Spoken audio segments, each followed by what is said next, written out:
His Excellency, George Weah, President of Liberia. Our board noted that His Excellency's victory as the African Political Leader of the Year 2023 is a testament to his contributions to promoting peace, African culture and development, youth and sports development, and advancing Africa's agenda globally. It is also a recognition of his critical role in the infrastructural and socio-economic development of his country as well as his people-friendly policies. He has continued to advocate for peace and free and fair elections in the ECOWAS sub-region, and this was demonstrated by a show of statesmanship and iconic posturing by accepting electoral loss and congratulating the winner. While he arguably had options as a sitting president, he chose the path of honor, peace, and the defense of democracy. His emergence reaffirms our position that he has remained one of the continent's leading light, as he had continued to demonstrate great faith in the African project, promoting African dignity and helping to change the negative narratives about the continent.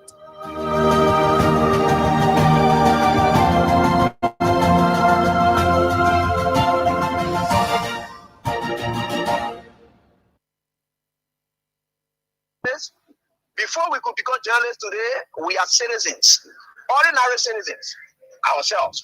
If there is no way that our country is safe, we cannot practice in our respective professions. When we are at war, pastors will not be respected to go to church to preach. When we are at war, medical doctors will not be able to go to hospitals except on a coercion or sanitary condition. When we are at war, lawyers will not be able to go to court to practice. That's why when you see these things happening, whether you are a lawyer, whether you are working a profession, you got to step down and protect your country so that that country will provide an avenue for you to be the kind of person that you want to be. And that's where we are now. What happened on yesterday was wrong. It's still wrong. And no matter what it is wrong. We are seeing things happening in this country and people are now seeing it as being right because the SAR is there. And these are things that we got to be stand up to be a patriot.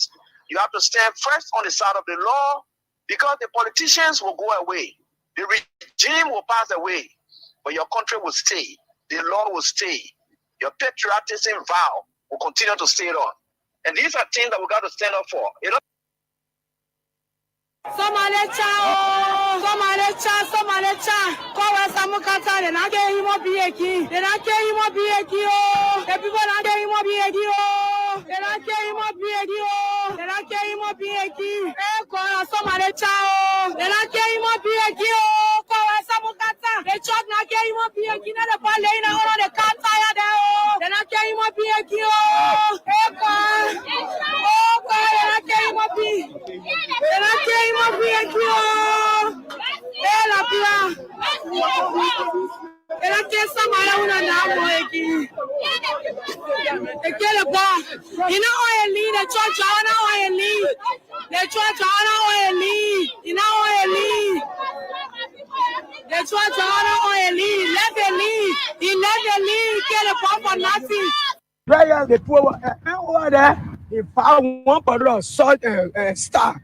After he found one particular star, where he and the guy were discussing, the guy said, "You have rather insult my mother." Look at it, the guy said, "But then the way you're talking about that, going, man, need to make a Sunday. I'm from Grand Bazaar Sunday. Really, if that man, a police, that can be our the fight me, I can't okay. Anywhere they want to take it, and I take it because I have my feeling. To tell the way that man, somebody, I didn't want to kill him or be. Look at it, what talking now. The guy went across there, standing. True standing now, the man went to the car. Since I feed there, the car won't part of the parcel. The car won't part of the parcel. Now the man running there from him. He started choking the car. Oh, the car for that. He put up behind the car. That's all. That would run there. You were running out before police people there. They can't they arrest him. All they want, the policeman spray. At least one policeman land them apple. At least one policeman barrier inside the toilet. What happened? What see? Oh my living up. Really, say that to me. The issue of the death of the general manager of the Bolivar Palace. The coroner inquest was completed. The coroner given his finding, and he recommended that for further clarity that if need be, we should do an autopsy. The request was sent to the Ministry of Justice. The Ministry of Justice authorized the autopsy for hopefully as soon as the regions can be made, that will be conducted as soon as possible. We find ourselves in a society that are exhibiting a lot of signals of uncivilization. That particular issue, I mean, it's something that we all should be concerned about, because the issue of instilling fear, like I said earlier, is a targeted campaign.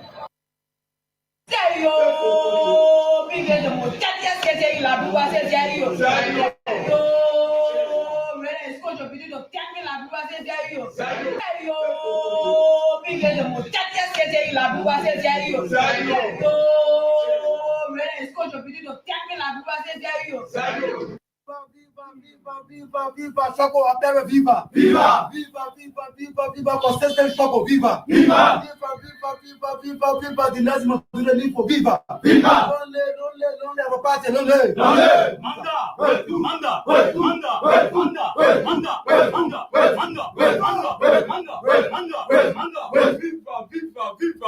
Viva, a parte, viva!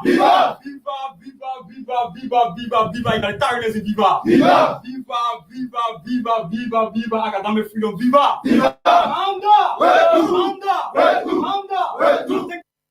The reactionary individual used by state capital represent the oppressor as a benevolent liberator.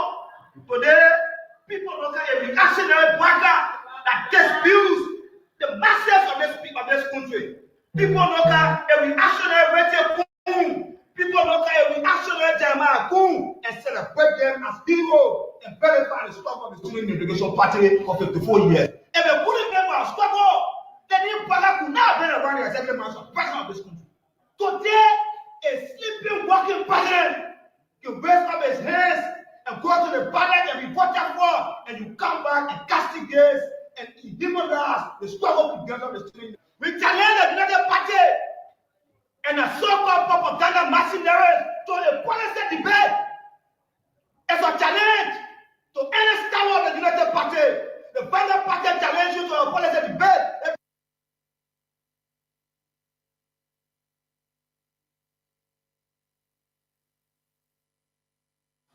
Before we could become journalists today, we are citizens, ordinary citizens ourselves. If there is no way that our country is safe, we cannot practice in our respective professions.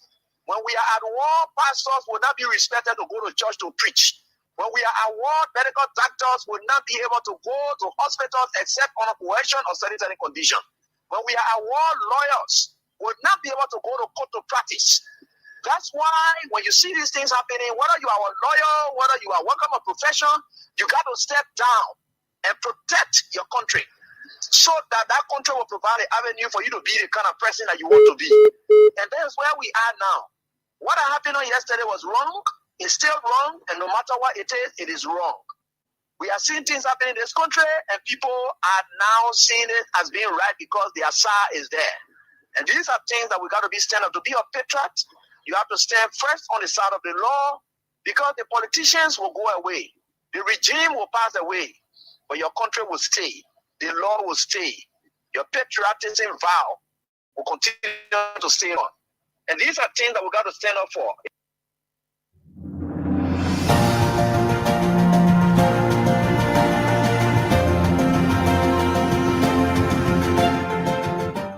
His Excellency, George Weah, President of Liberia. Our board noted that His Excellency's victory as the African Political Leader of the Year 2023 is a testament to his contributions to promoting peace, African culture and development, youth and sports development, and advancing Africa's agenda globally. It is also a recognition of his critical role in the infrastructural and socio-economic development of his country, as well as his people-friendly policies. He has continued to advocate for peace and free and fair elections in the ECOWAS sub-region, and this was demonstrated by a show of statesmanship and iconic posturing by accepting electoral loss and congratulating the winner. While he arguably had options as a sitting president, he chose the path of honor, peace, and the defense of democracy. His emergence reaffirms our position that he has remained one of the continent's leading light, as he had continued to demonstrate great faith in the African project, promoting African dignity and helping to change the negative narratives about the continent.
Another great day it is.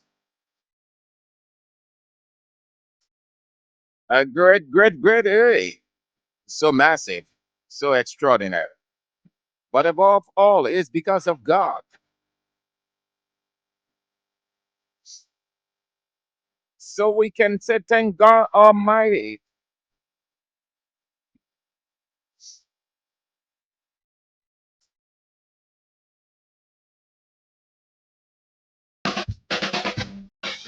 For giving us another day, man. You know what I mean? Another day. His providential care is visible, it's evidential. We can only thank him for it. Had it not been for that, we wouldn't be here. So we acknowledge that. But part of his providential care is that we live to tell the truth to the politicians, to Mr. President, Mr. Vice President, Madam Pro Tem, and the rest of the people. To tell it as it is, unedited. Because they are the ones who gave us the reason to talk. They make the news, but they make the news the wrong way. So it's another day, man. Thank you so very kindly that you joined us for the show Real Talk on Kings 88.5 with me, Sam Andrews. Today is Monday, the 13th day of January 2025. So we are together, eh? Just so you know what we've got on the plate.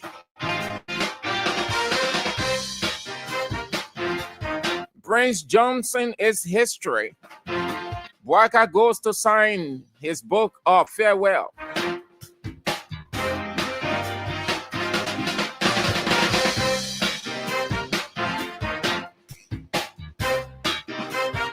CCTV, both the Senate and House of Representatives will now be fortified with it.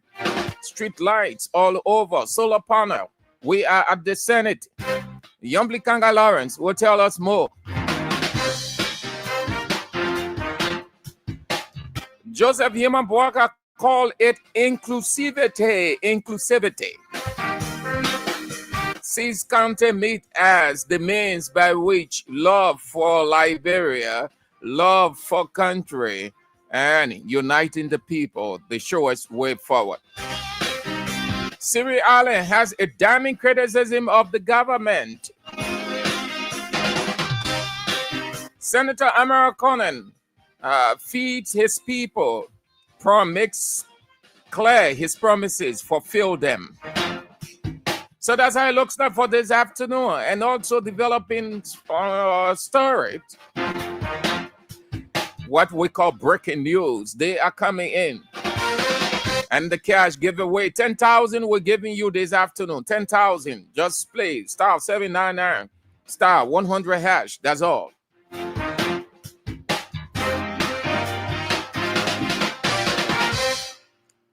What a day it is.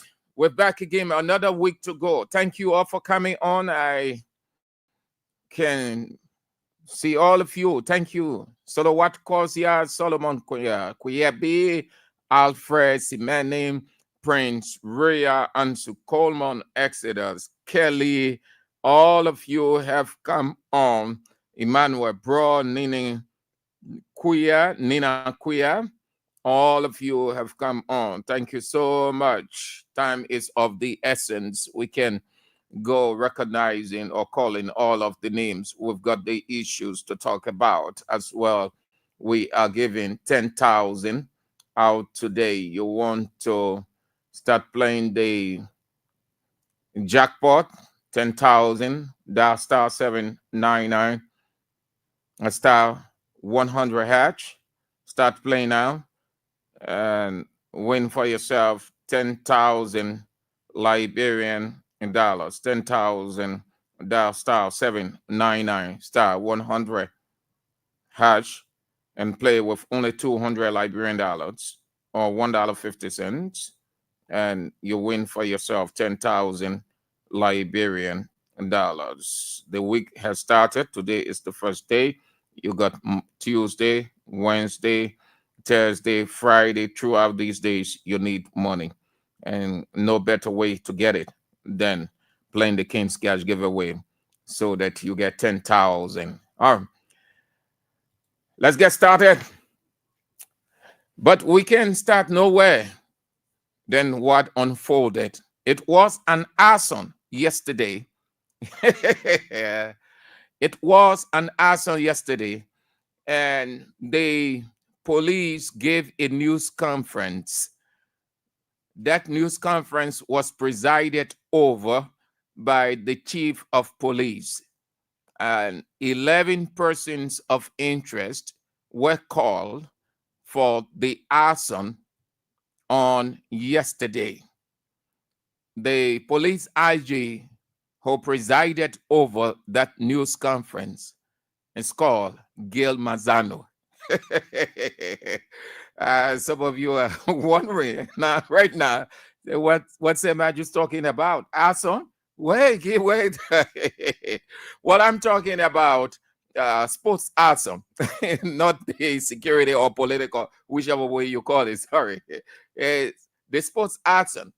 Barcelona caused a stir. It was an arson on yesterday, trashing Real Madrid five goals in Jeddah, Saudi Arabia. That was an arson. We are excited that our team did it for us. All my Barcelona fans say, let's celebrate, let's enjoy our day. No, beating Madrid is not in news. You Madrid fans, sorry, how are you feeling right now? Beating Madrid is not in news. Madrid is the usual. It's the usual. It's not in news. When you beat other people, other great teams around Europe, yeah, you can celebrate. But beating Madrid is it's just the usual, because you know what they are? Feces, 11 feces.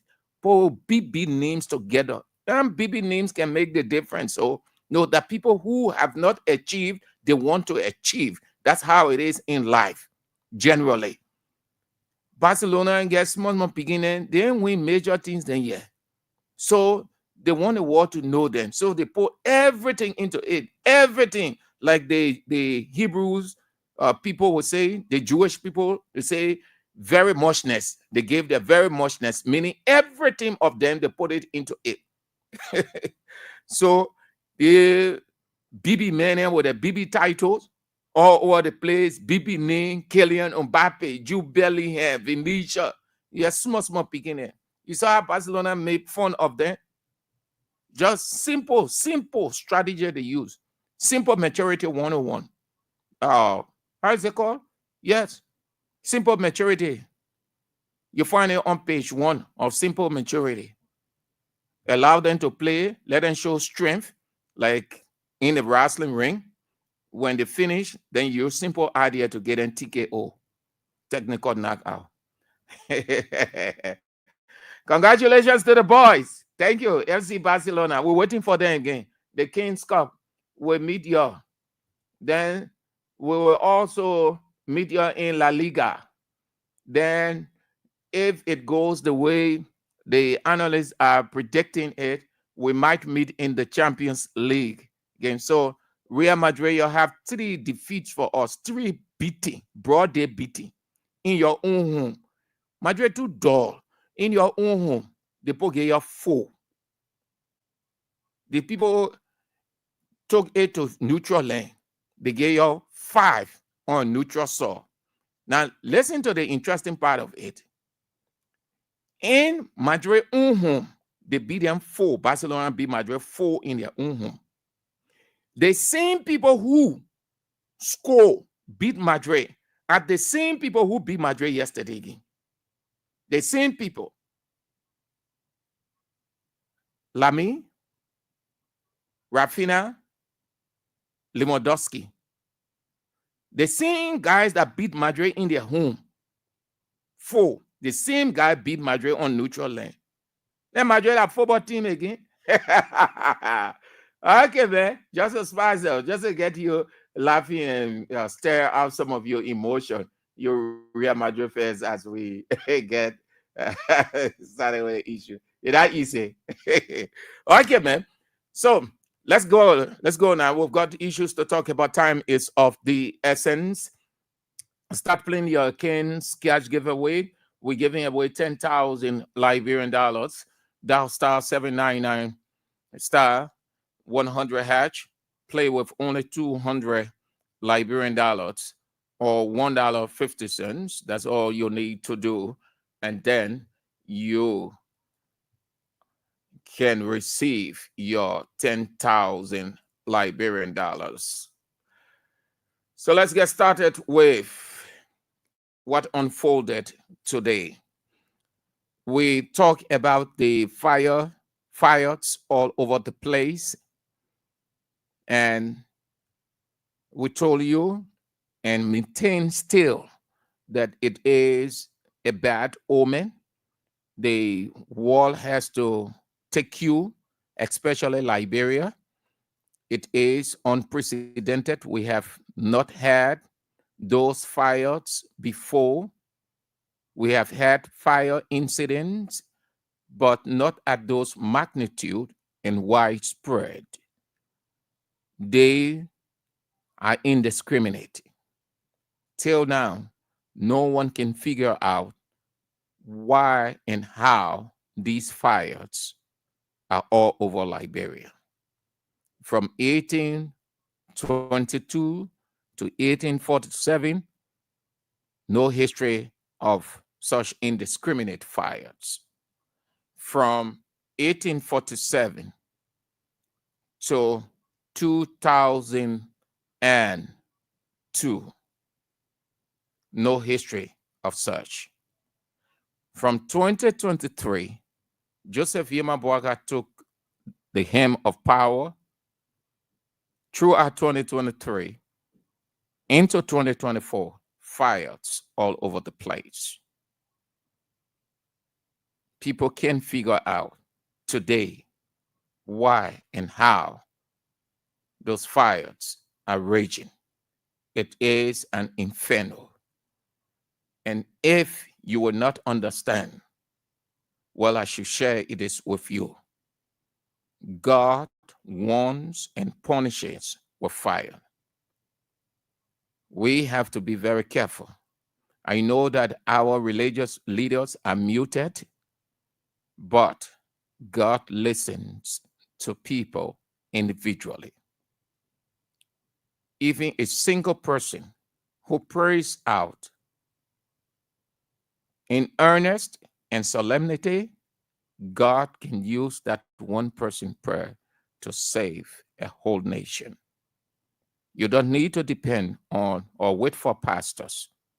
One person, it can be a lady sitting on that table praying. It can be a journalist sitting behind the microphone and calling unto God. It can be a nurse in the hospital praying. It can be a politician in his office pouring out to God. And God can use that one person prayer to save a nation. But what I want you to know is these fires are bad signs for Liberia.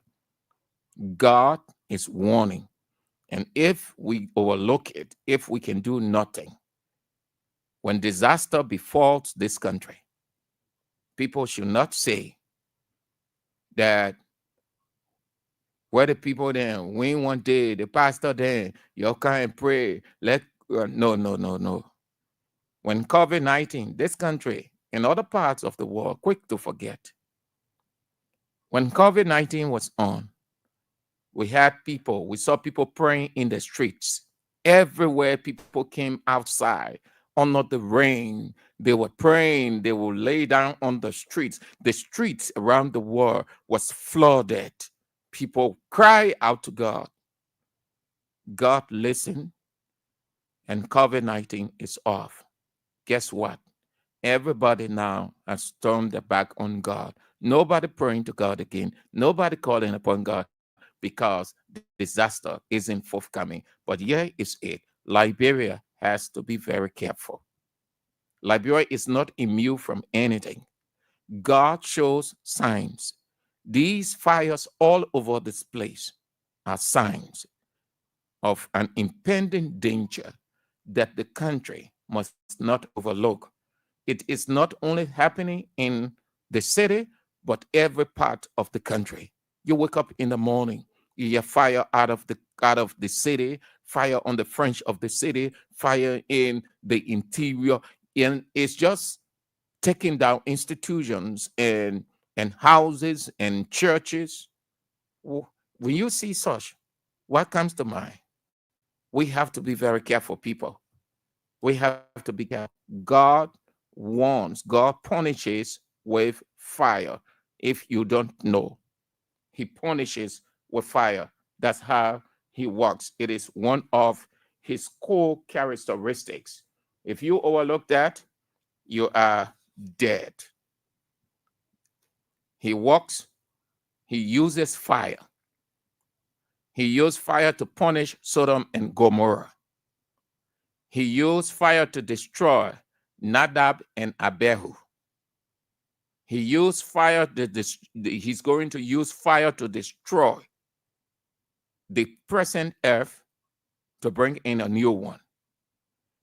The Bible is filled with fire destruction by God himself. Fire is a core characteristic. It's used two ways by God. One to warn, that means an impending danger, like what we're seeing in Liberia, and a destruction. We have to be very careful. Just to caution us as we face these difficult days in our country. The book of Condolence was opened today.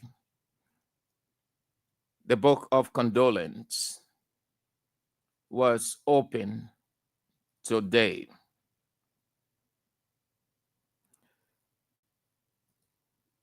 For or over the remains of Senator Prince Yomi Johnson. Government officials, his colleagues from the divided House of Representatives and the Senate went to sign the book of condolence, the farewell book of condolence. President Joseph Yema Boakai went there. He signed the book of condolence as it is the custom.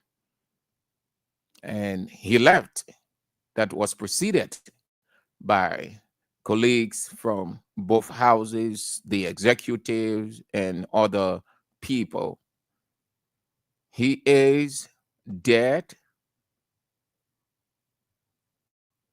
Interestingly, nobody going to talk about him or told him war crimes code again. No, nobody going to talk anything war crimes code about him. He is off this thing called war crimes court. I want you to listen to something before going deep into this. And now these mortal beings are walking around here pretending that they're heroes because all of them want to die. All of the 8 warring faction leaders, 2 have died already. One of them laying now in his lunar cell in the UK. Prince Johnson, oh, he will soon die. If he didn't die in jail, he will die from pressure from the war crimes court. Alaji Kroman will learn that he also on his sickbed. Few, you will soon be dying. Sekou Damate Konen will also learn that he's battling diabetes or something seriously sick. Yahya Nimlan will look, he's likely also he's going to follow later on. The issue, George Bolley. All of these guys are aging. But we're sitting down here and pretending that it's not timely, it's not timely. When is timely? When they are all dead and gone, at the time it will be timely. What precedents are we setting to send a message to the next generation? So nobody should own these guys. So when all of these guys die and something pops up later on, who are you going to depend on as your next hero? That's the reason why every decent society rely on the rule of law. So they are gradually fading off the same. The late senator record is clear, is known. He may not have pleased everybody. He did some awful things. He did also good things. And he leaves behind a legacy, a divided legacy that people will always discuss. His war life, his post-war life, became a pastor, proclaimed the word of God. It's now left with God to temper justice with mercy or mercy with justice. Whatever he may have done is over, and it's over for everybody who have gone ahead. But he's not going to face anything called war crimes court. He had been battling this thing. One of the traumatic events or one of the traumatic things of his life was this war crimes court. Nothing embarrassed Senator Prince Johnson more than the war crimes court. He could sail through other situations, but the war crimes court had a toll on him. He worried many days. He clashed with his colleagues in the Senate many days. He got so bitter when his colleagues brought it out, especially the intellectual exchange, heated one between he and Senator Darius DeLong, followed by other people. Senator DeLong was very hard against the late senator, or making sure that the war crimes court needed to have come because he was in the regime of former President George Weah. And let me point out here, listen, Weah did extremely well. Weah took off the trauma. Weah was the counselor of what Senator Johnson was going through.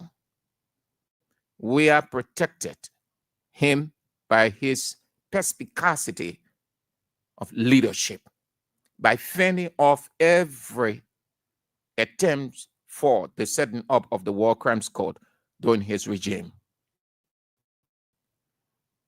Former President Weah protected Senator Prince Johnson.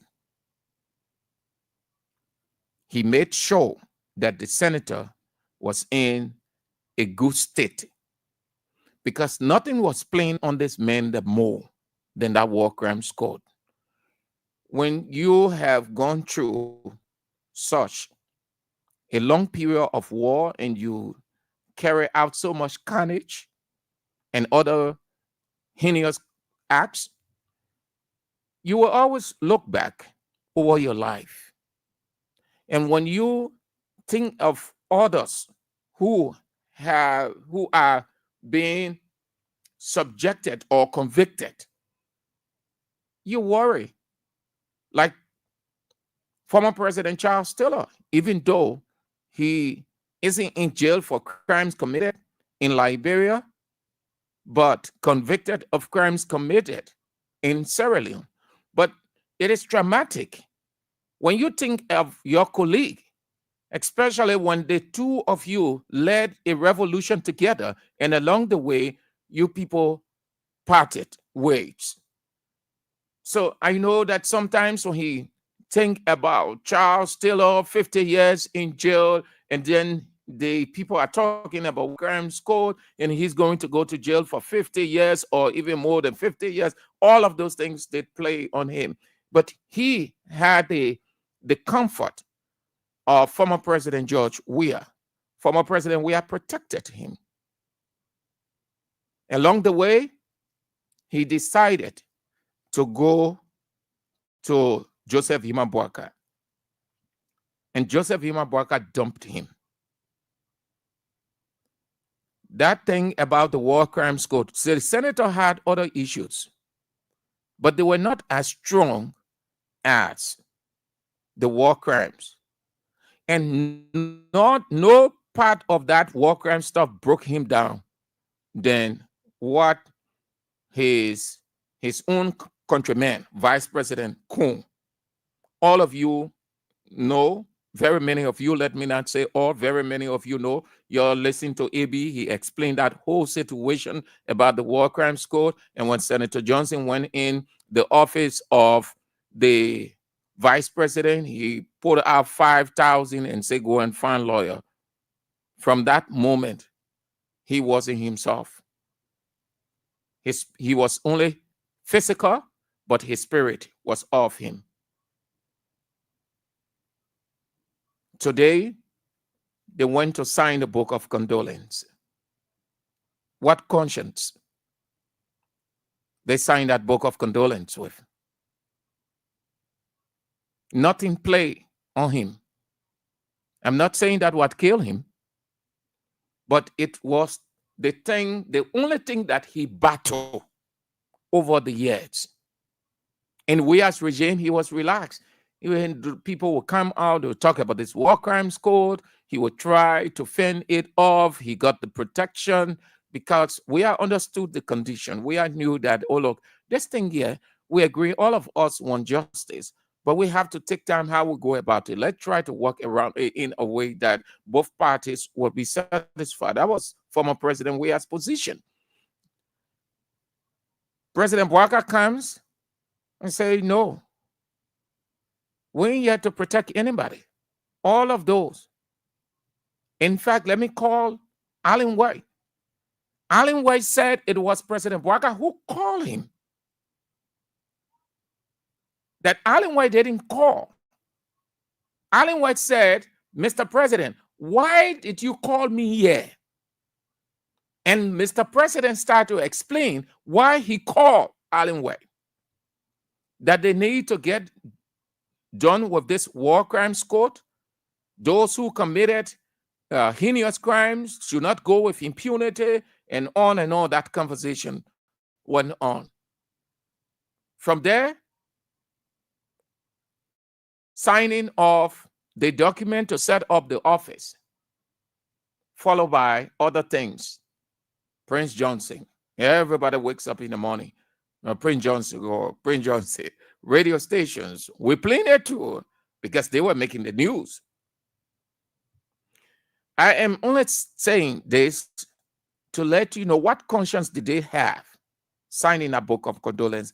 I am convinced that nothing killed that man than the war crimes code pressure. He battled nothing but the war crimes code pressure. Even in his church preaching, he was still not satisfied.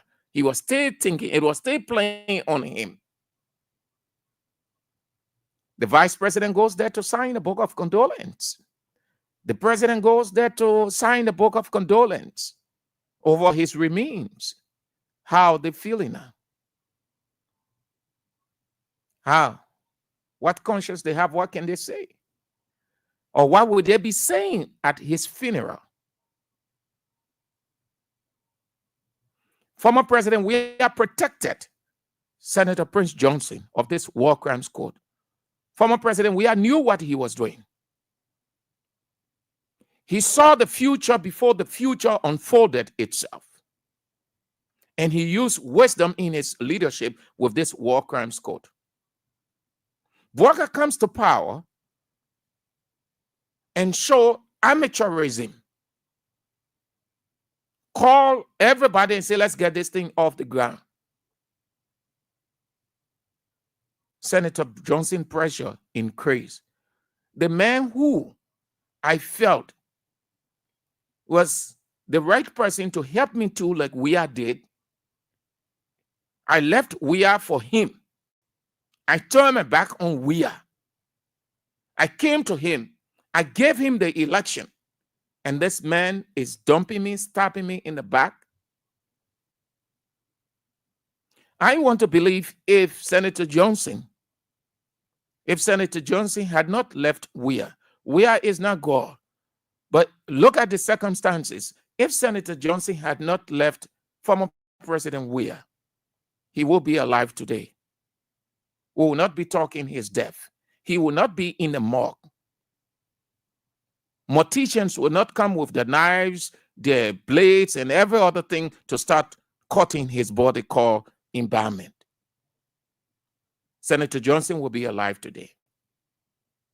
If God were to reverse time and bring Senator Johnson back and tell him, Senator Johnson, you have the option to make a decision between Bouaka and Weah, he would say to God, Father, thank you. I'm going to Weah, and I fall to Weah's foot to beg him, to tell him, sorry, I prefer to be with Weah. That man laying down in that icy mud was betrayed. Nothing killed him but that war crimes code. After they did everything, even his colleagues at the Senate, how are they feeling today? They are betrayed. They all increased his trauma with this war crimes code. They knew what they were doing. Now Senator Johnson gone. Y'all signed the book of condolence today. So y'all go ahead now with this war crimes code thing. We want to see it off the ground. Senator Johnson gone. Most of the guys are gone. That's what Phoebe Heron said. If all these people die, then what becomes of the war crimes code? You know, these mortal beings that are walking around here pretending that they're heroes, because all of them want to die. All of the 8 warring faction leaders, 2 have died already. One of them laying down in his lonely cell in the UK. Prince Johnson, he will soon die. If he didn't die in jail, he will die from pressure from the war crimes code. Alaji Kroman will learn that he also on his sickbed. You will soon be dying. Sekou Damate Konen will also learn that he's battling diabetes or something seriously sick. Yahya Nimlan will look, he's likely also he's going to follow later on the issue. George Bolle. All of these guys are aging. But we're sitting down here and pretending that it's not timely, it's not timely. When is timely? When they are all dead and gone, at the time it will be timely. What precedents are we setting to send a message to the next generation? So nobody should own these guys. So when all of these guys die and something pops up later on, who are you going to depend on as your next hero? That's the reason why every decent society rely on the rule of law. And all of them are gradually going. All of them, most of the protagonists of the war, most of them are dead.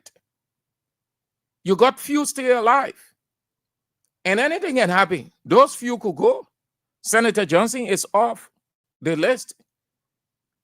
You can put dead body on trial. Only few are alive right now. So that war crimes code, it is irrelevant going forward. It is irrelevant. I don't think the government going to proceed further with it. I think that war crimes code has died, just like Senator Johnson has died. Because nobody again, except that you have George Bolle, was the senator in the Senate, Quia, yeah, so far, only those 2. The other ones are out of this place. They don't know where they are. Butt naked. Thank you, Molly Cisse. Thank you. Butt naked. Still here. Just few. But the main man who was the target is the man who has gone. The main man they saw as the target for this war crimes code, that we are in his human self, in his perspicacious leadership, built a hedge, which means protection, around Senator Johnson. He kept Senator Johnson all those 6 years. Unity Party was in opposition. They said all kinds of things about this war crimes code. They come to power, Senator Johnson is no more. Had Senator Johnson just remained with former President Weah, he will be alive today. Honestly, just look at it. His disagreement with former President Weah was on money for Nima County. I think between 3 to 4 million. It's based on that he got vexed. He said President Weah was the money allotted for Nima was not given to Nima. No development was going on. So he got vexed. Unity Party people influencing. He left Weah. He went to Unity Party. He praised Bwaka a lot. He gave the election to Bwaka. He won the election for Unity Party. Unity Party did not win the election by their number. It was Senator Prince Johnson, followed by the head of the National Elections Commission, that created that messy scene of a mystery character in Edward Appleton that today Bwaka rewarded him. The National Elections Commission did that diabolical thing by twisting the election stats to favor Unity Party. So they go and sign the book of condolence. I was just looking at it, looking at them and asking these questions. How are they feeling? What can they say now? They pretendingly covered his seat and acted like they were feeling sorrowful. They were crying, but they're worrying. They're worrying. Not at all. Senator Johnson is off now. We agree that he led a faction he killed. He did other things, but that is left with God. Nobody is clean on this earth. So nobody should look at that part. Everybody has some kind of fault that if God was looking at everybody's fault, then the whole earth will have been wiped off and will be empty.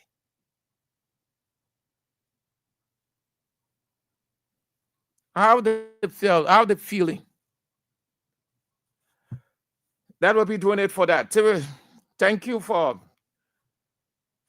starting to play the Kings 3 Wise Men jackpot 10,000. We've given out. Just play.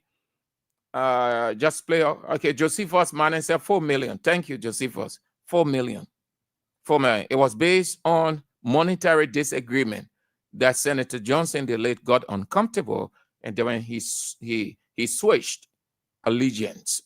He left Weah and he went to Bwaka, and he gave Bwaka the election. And today, he could not even see the first year of what he fought for.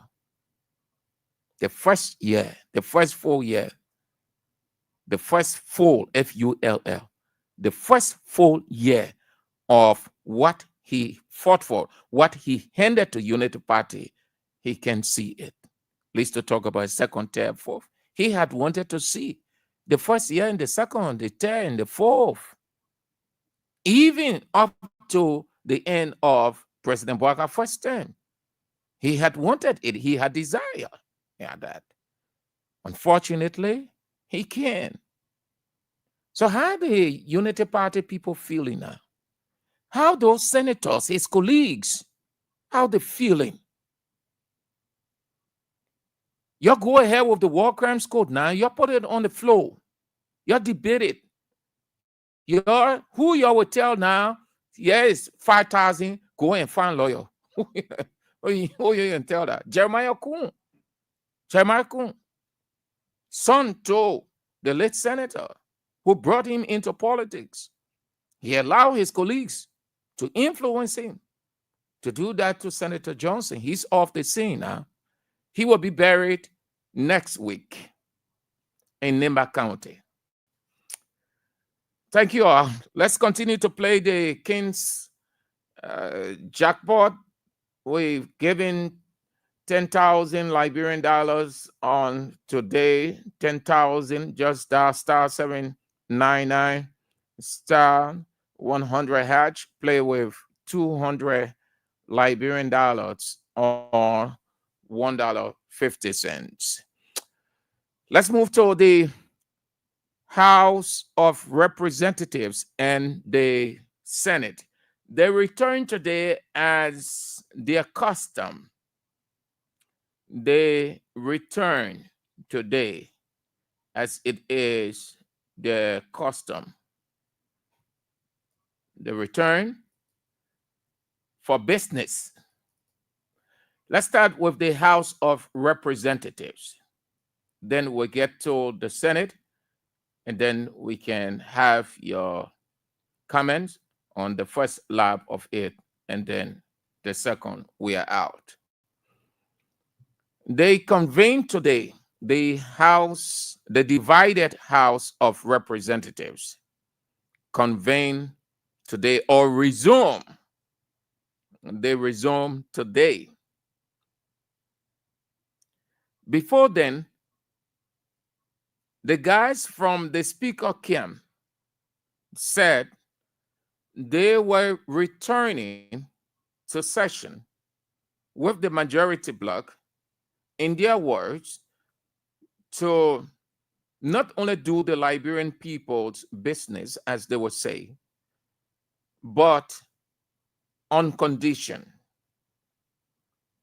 They listed several conditions for their return to session. They listed several conditions. They designated the man they appointed as the chairman of the Rule of Law Bloc, Representative Musability, to lay out to the country and the whole world their condition.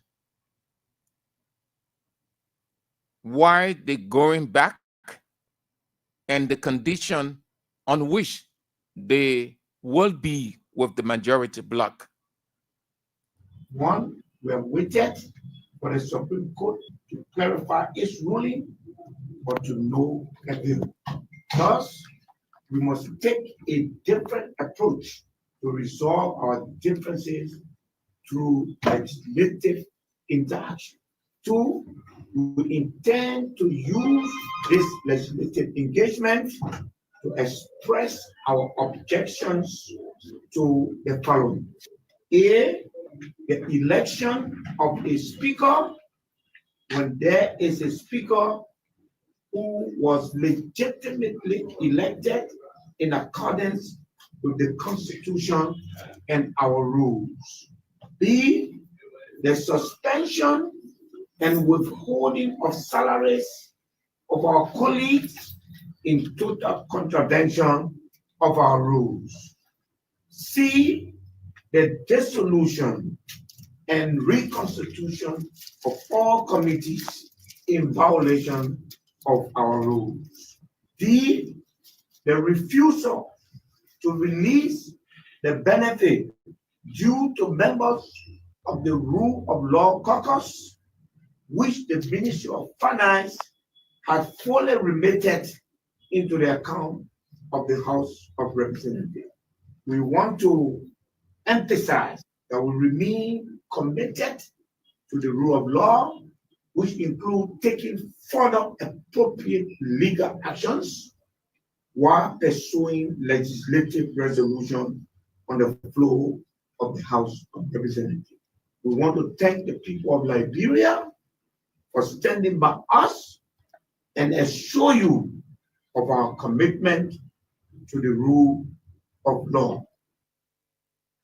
Those are the conditions they lay out through the chairman of their Rule of Law Committee, Representative Musability. So today, they went in.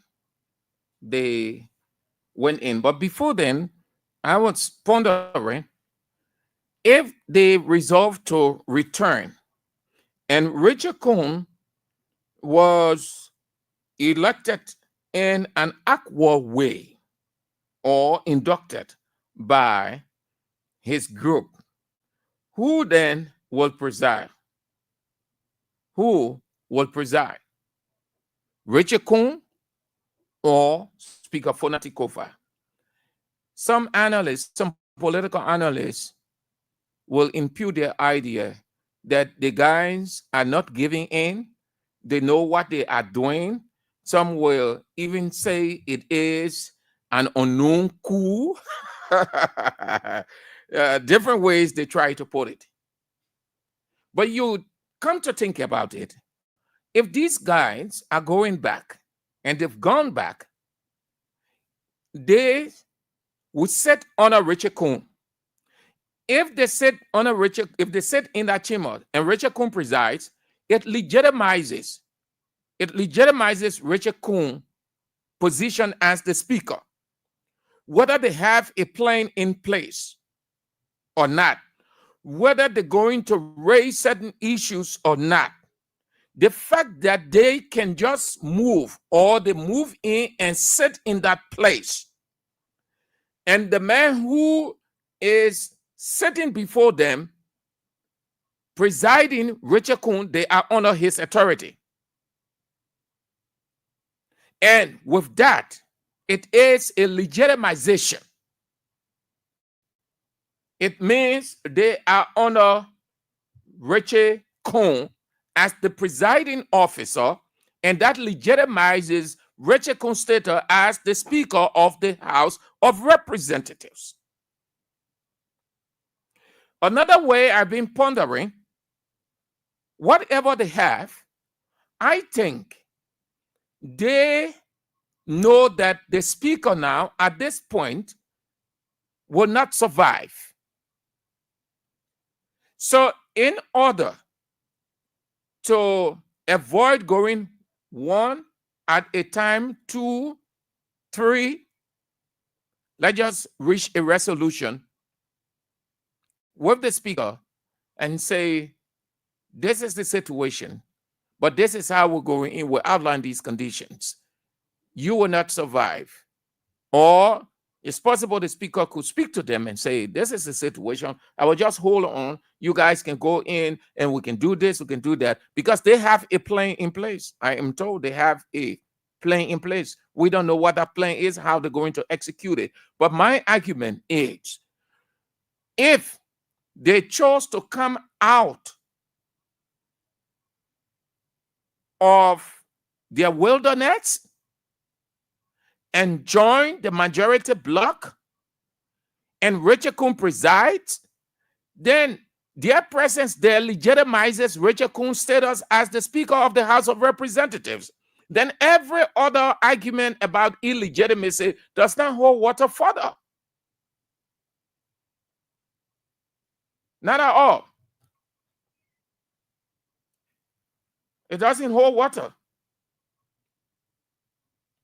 Because Richard Cohn, we saw Richard Cohn presiding alongside the Deputy Speaker, Thomas Fowler. And they sat under the voice and gavel or authority of Richard Cohn. So all of them lends credence to Richard Cohn as the Speaker of the House of Representatives. And if that is their plan, then it's all but fair to just speak to the Speaker and tell him that there's no way he can get back. Therefore, they've resolved to move and endorse Richard Cohn as the Speaker of the House of Representatives. But they were in session today. They went there and they went for the ceremony. They will be in. I had thought that they were going to remain stiff-necked on their decision by staying off everything. That's what I thought. Something is happening somewhere. And lately the Speaker stopped speaking. He hasn't said anything. He is quiet. He must know what is happening. But the plan, which we don't know, but they now have gone into the chambers and with the majority bloc and Richard Coon presiding, then Richard Coon is the speaker.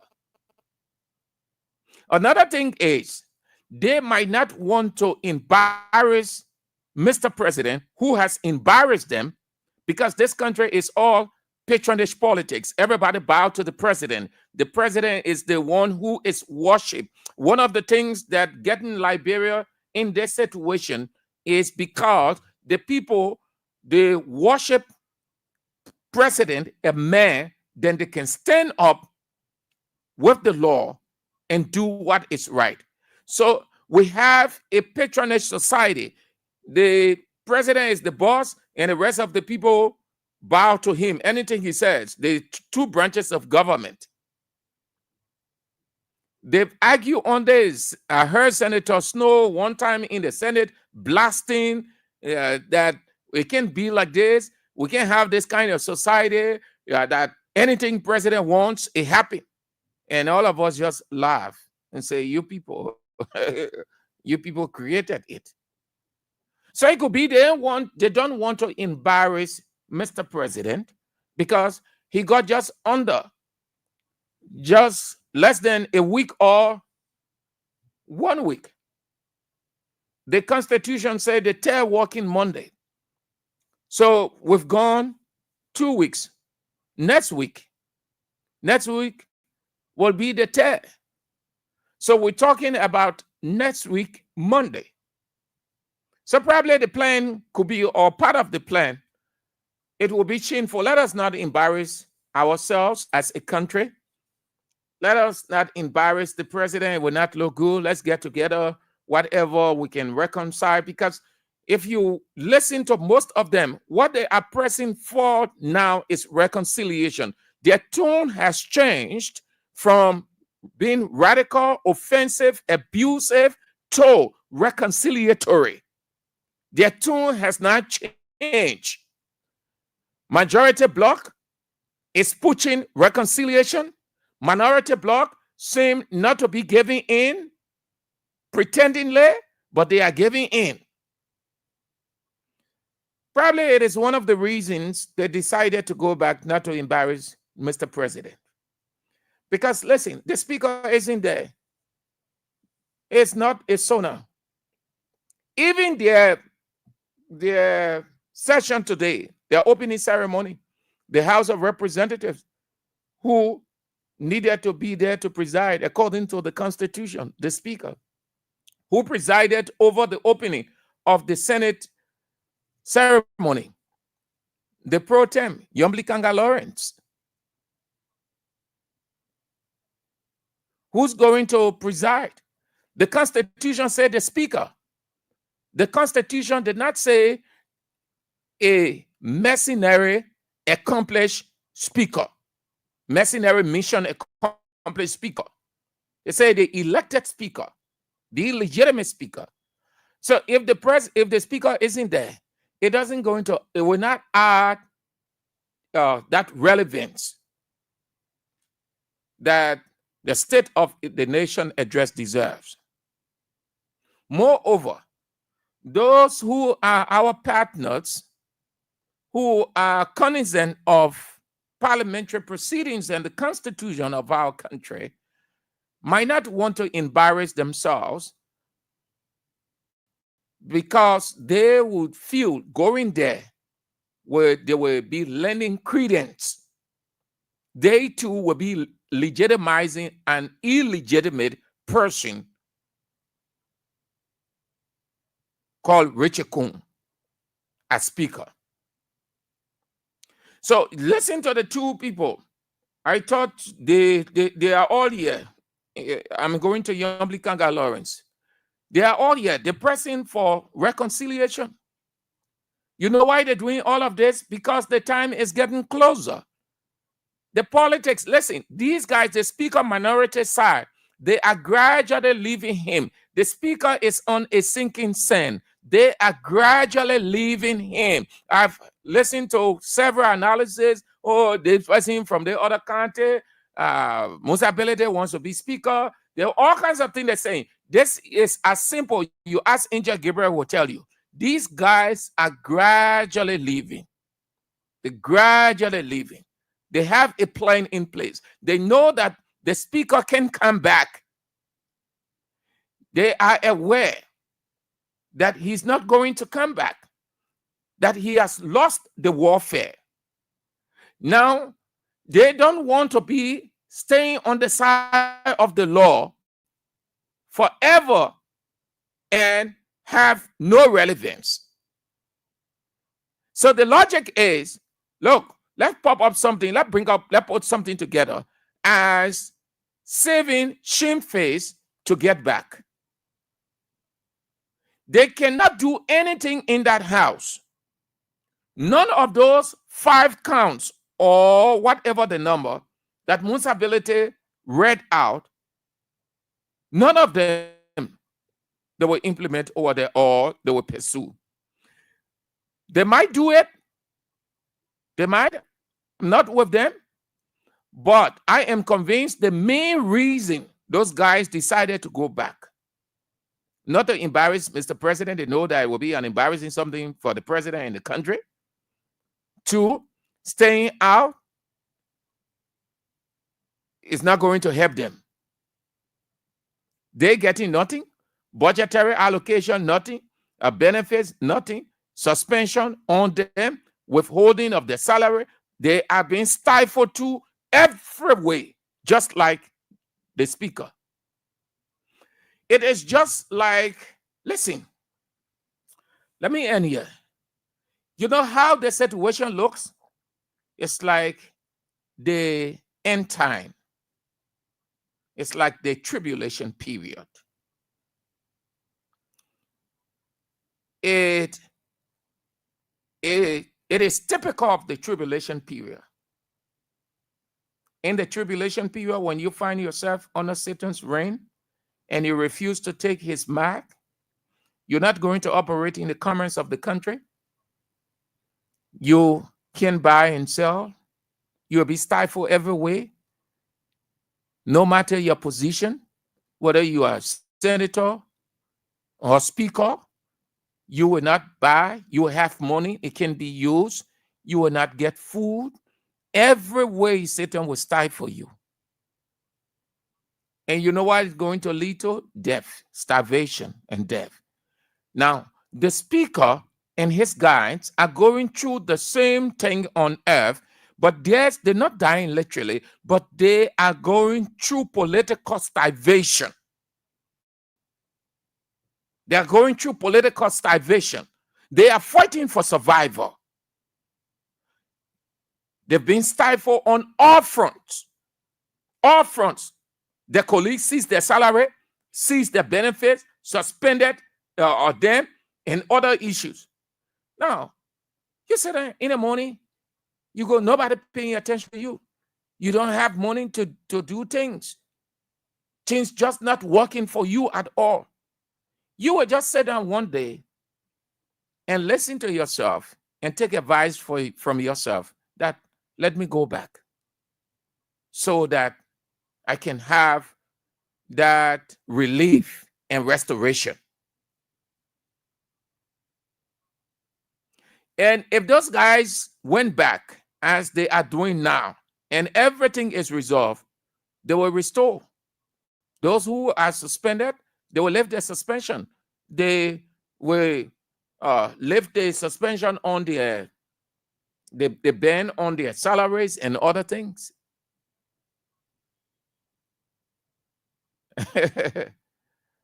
Yeah. I thought they were going to stay, and I wanted them to stay off and prove a point to Bwaka, set precedence, a deterrent. But all of them have given. So the hero in this warfare is not the speaker any longer. The hero in this warfare is Bwaka. Bwaka has won the warfare. But he won the warfare with placing a dent, embarrassing black dent on his administration, the government going forward. He says it has become a precedent that people will reference, that will use as justification.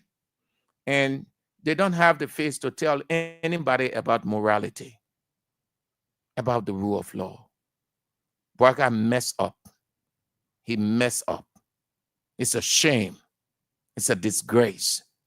The rule of law, nothing in our arrest agenda will ever be respected. So anything Bwaga can do, anything identity. Already in the country right now, there's no free speech, no freedom of assembly. Do you know? Have you noticed that? People are very mindful of what they say now. Politicians are avoiding radio appearances. You speak to these people, you hear them say, my brother, sorry, I want to be careful for what I say. This situation we're in now, you know why? Because they see how police can move, how police beat people. So everybody are afraid. People don't want to gather. Not that they don't have the ability, but they are afraid that they will be beaten, and if something happens to you, you off the earth, that's it. So what we have before us is a dictatorial regime. It is a tyrannical regime. It is might makes right, a Machiavellian principle. That's why people are afraid now. Even for people to talk outside freely, they are afraid. I'm not making anything up yet. I am telling you what I see, what I hear from people, the conversation that people have. And you can see the country, look at it. You're talking, you are afraid. You just think some kind of plainclothes police, because there are another thing that coming to happen, they will start picking up people. And listen, not to frighten you, but I can advise you to be careful. What you say and how you say it, where you say, because there is no freedom of speech here right now. You can be picked up, and then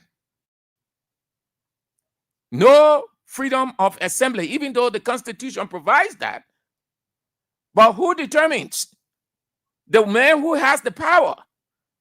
So it is Nebuchadnezzar's reign. It is Nebuchadnezzar's reign. Though the Constitution says freedom of expression, freedom of association, freedom of assembly, the man who has the power will decide whether it happens or not, and if it will ever happen, how it will happen. You have to be very careful.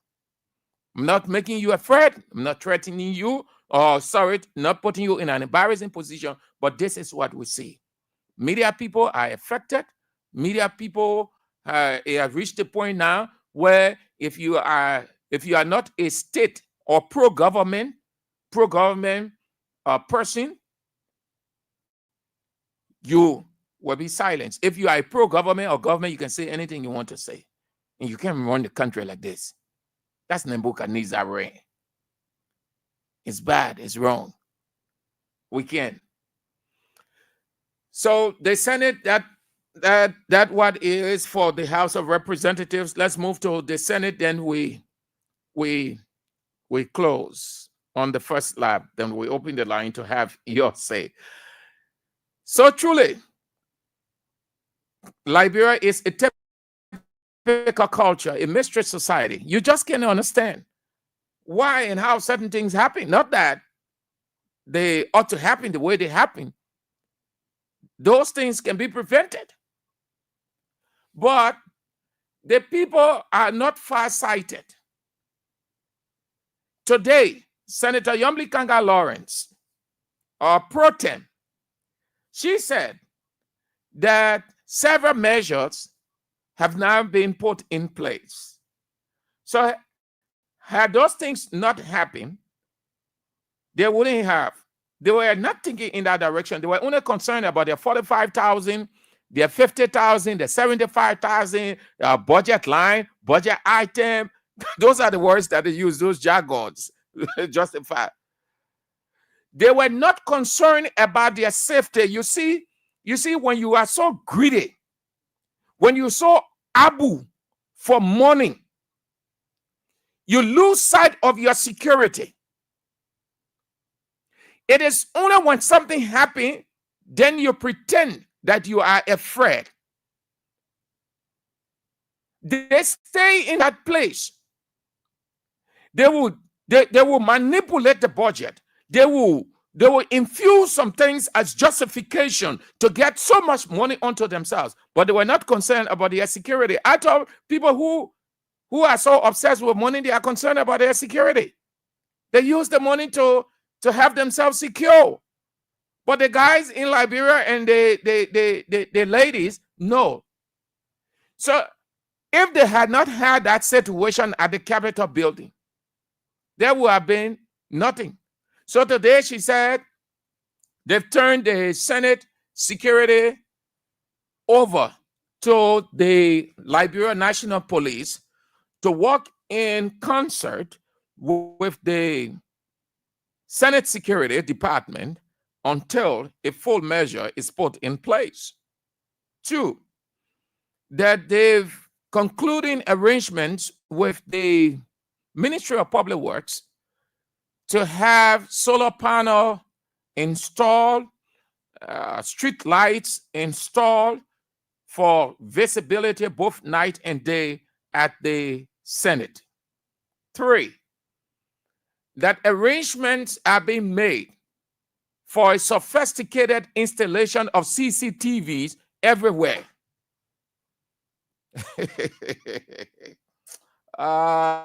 No reason why this country is stay a dumper, a dead place. Listen, God bless this country. God can bless you, but you can curse yourself. Those of you who can be saying when we say these things, oh, God, don't say that in the country. The Bible says, oh, come on.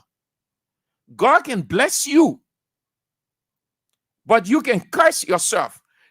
The Bible is evident of that. There are several nations and individuals that God blessed, but they curse themselves.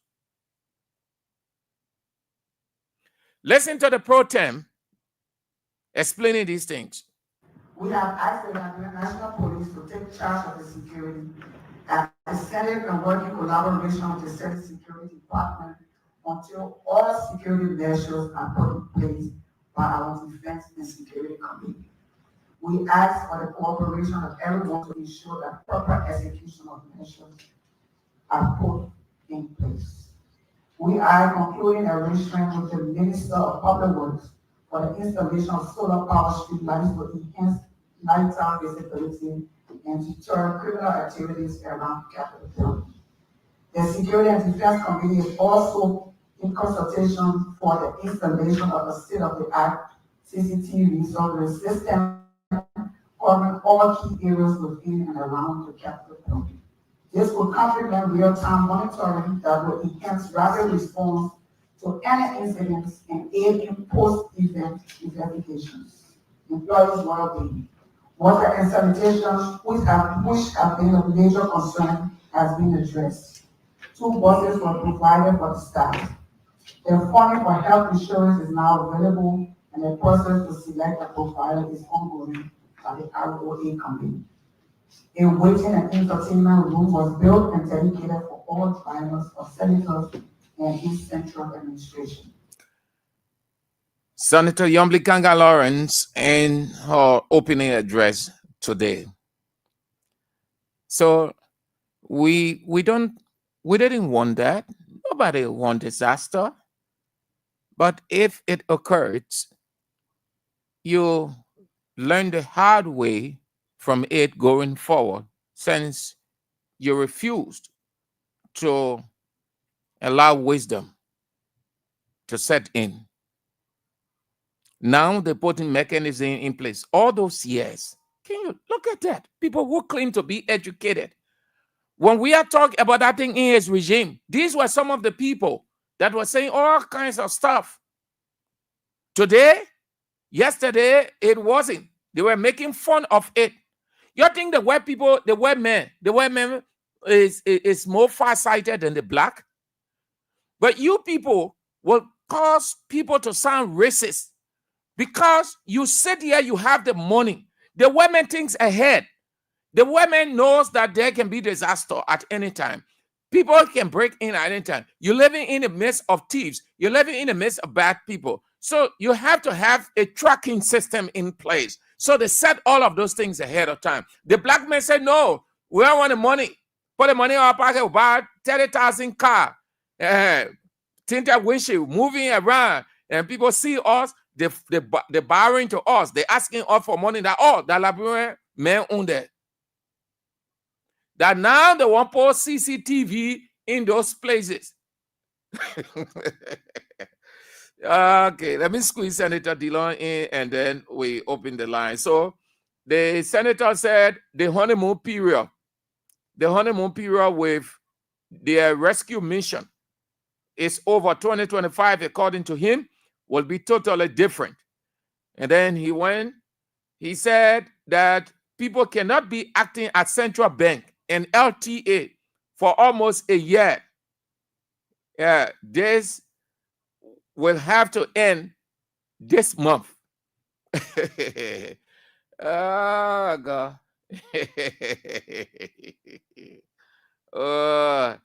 But we are trying now.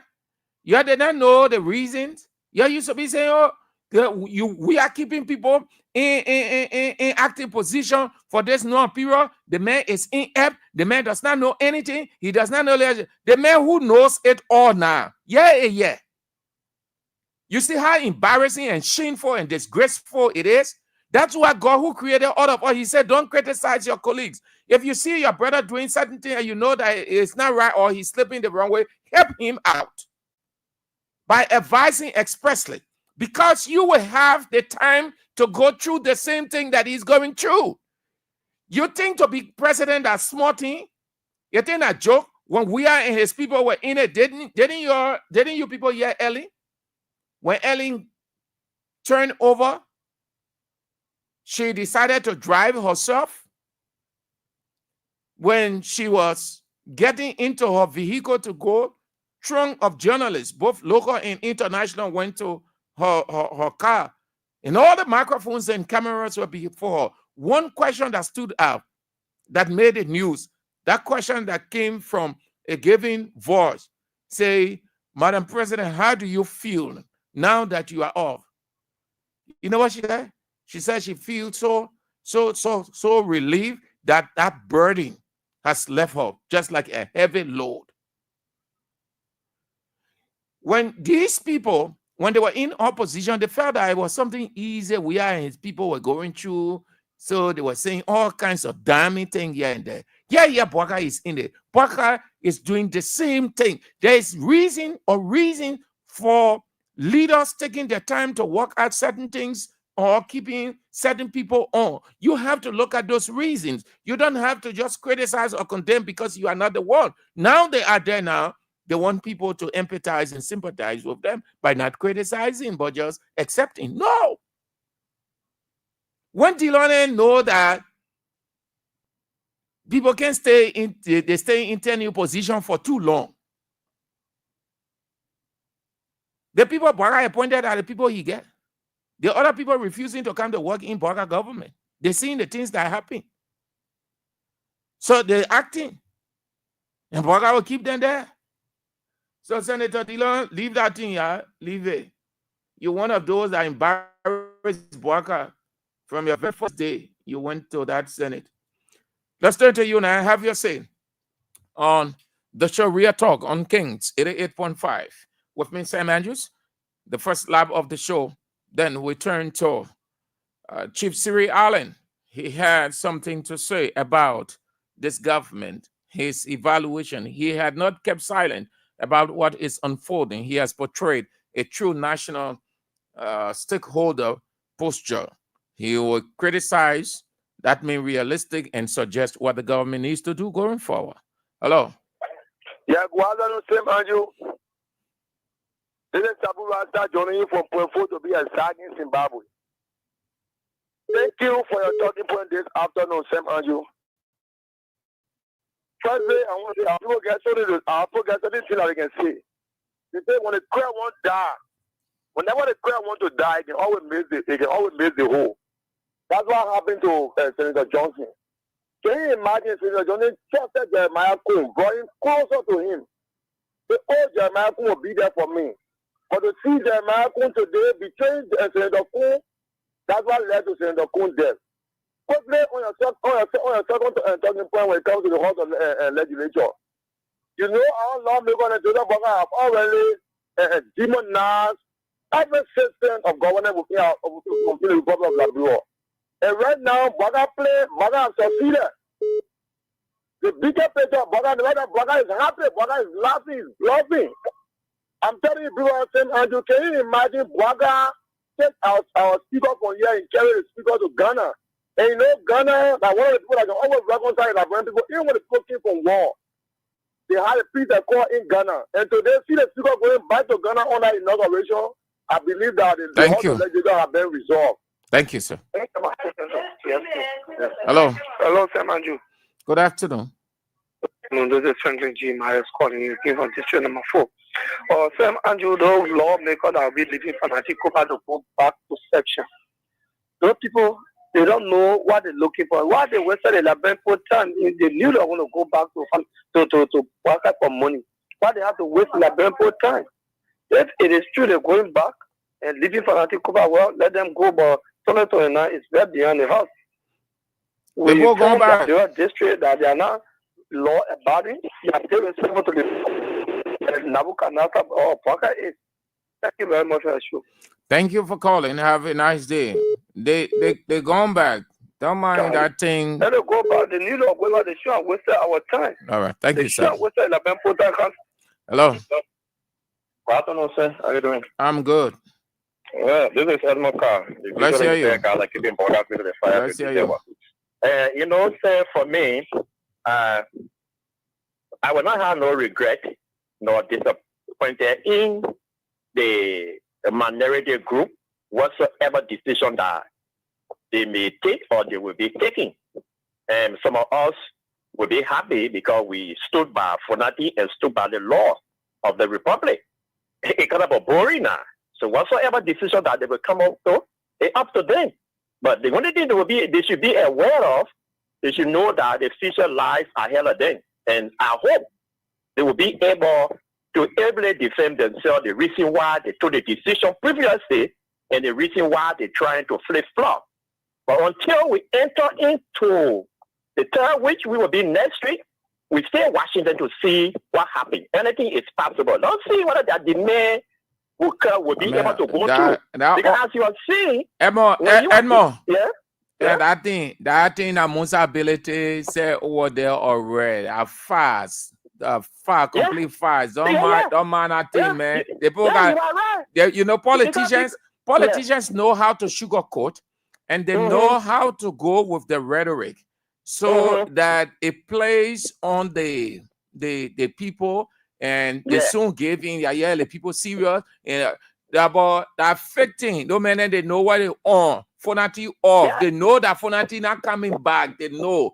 Don't mind it. Go ahead, my brother. To make it to appear as if they are not actually going, but they're going under the disguise of quote unquote rule of law and so. You know, if any of them who attend the summer of the president, while Rachel Kuhn is presiding and these are any election, we will consider them as part of the group. It will be considered as illegal. Because even all of the people that refer to his city, their activities as illegal, we are watching to see. Okay, Mr. Carr. Thank you. Thank you, sir. To them, they were flattering us, they were playing with us. Okay, thank you. Thank you, sir.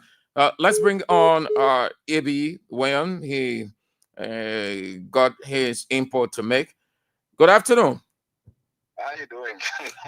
Good. And you? I'm fine. Thank God for life. Let's hear you.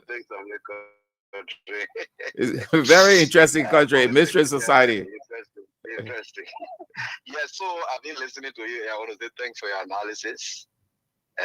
And I really will appreciate the fact that your interpretation of the guys going there today, you were 100% having right in terms of your parents. But if you see what's happening now, Andrew, where can we look? How do we look to where we look?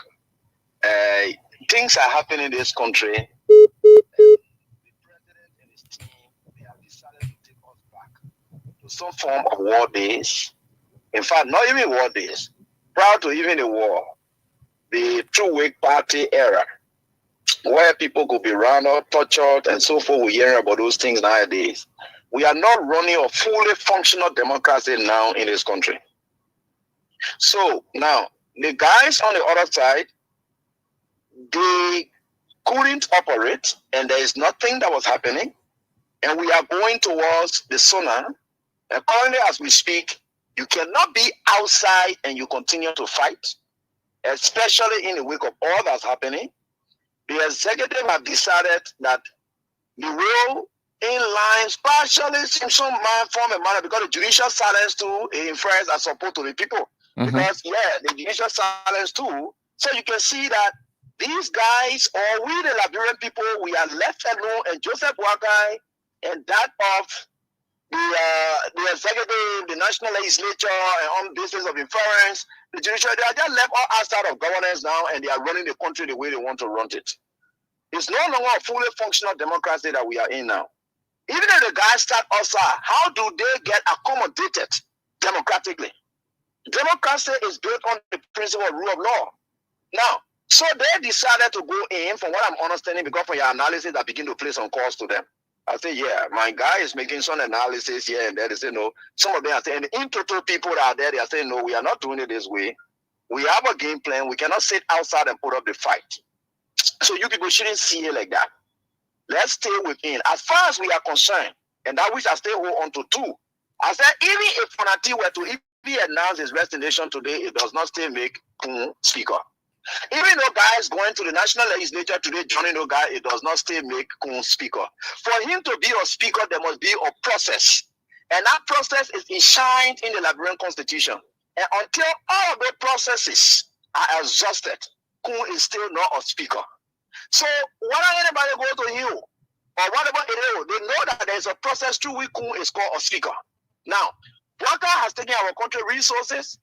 He now have born naked, the rest of the other people, and there's a terrible recording that will come up tonight. I'm still fighting to get it.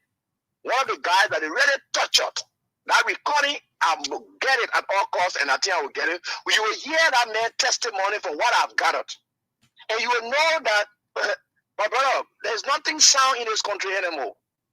Let's just leave our own with God. And there are others who are thinking, oh, we are this, that, why we are going to do this. And we'll elaborate further to tell Liberian people, do you expect we are who participated in the restoration of peace in this country to be part of a community that will see us go back to war? It doesn't work, and it will never work. Look, things are not normal anymore, my brother. Things are not normal anymore.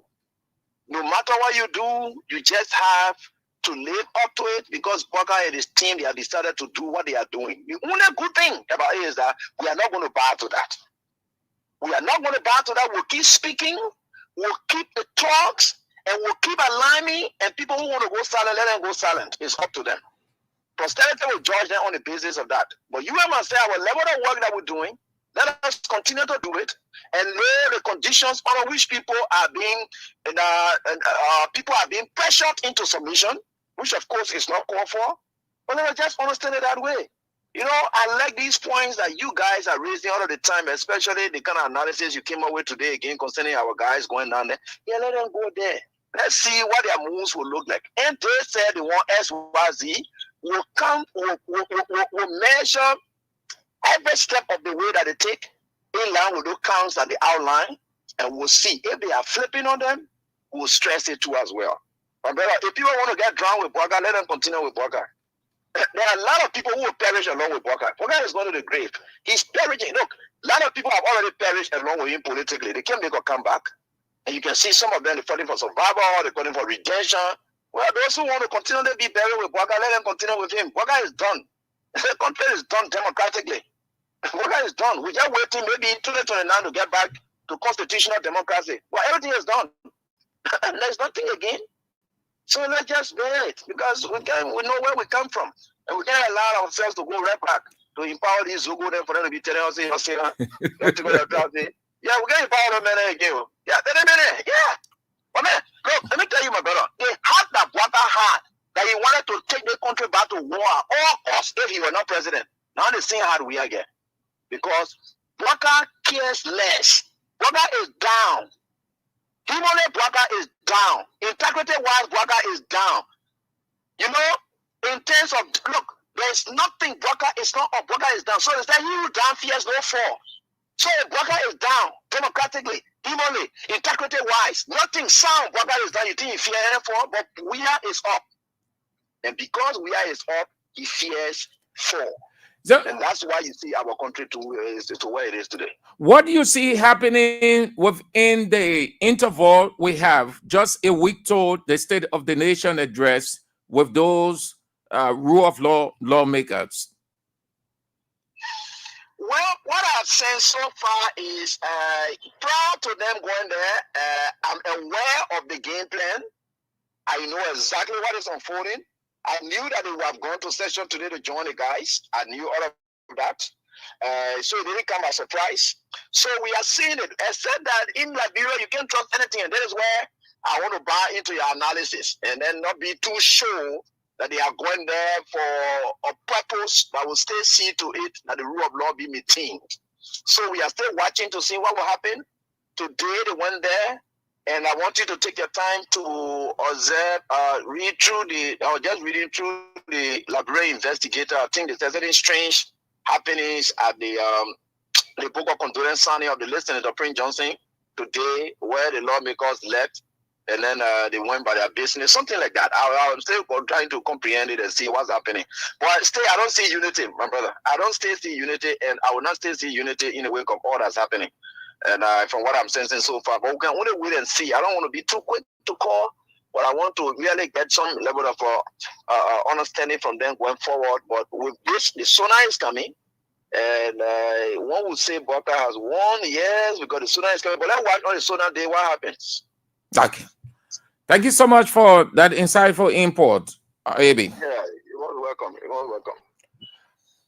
That's Abi Wayan with his input on the show this afternoon on what unfolded today and what is still unfolding at the House of Representatives, the divided House. Hello. Hello. Yeah, hello, brother Andrew. How you doing? Yeah, let's hear you, your name and where you call from. I am actually calling from District 17. Yeah, for me, for the initial stage, the way for us to cover proceeding into the presidency of President Bwaka knew that they were going to be a disaster because I knew that President Bwaka had never been a friendly person. He had been very innovative. So to see a speaker from the opposition making himself, let's say, for the ruling party, I must say, I thought you were going to be a very tough speaker. And they go Papa Jima was. But to see Haney and dining with the president, I know it's going to be a serious problem. And this thinking happen. So for me, it is not strange. So you look at one thing. Thank you. Thank you. Have a nice day. 0772 2399 0886 30 42497. The women's line 0777 98 0375. Hello. Yeah. Hello. Yeah, you want to cut off your radio? Yeah. I got it.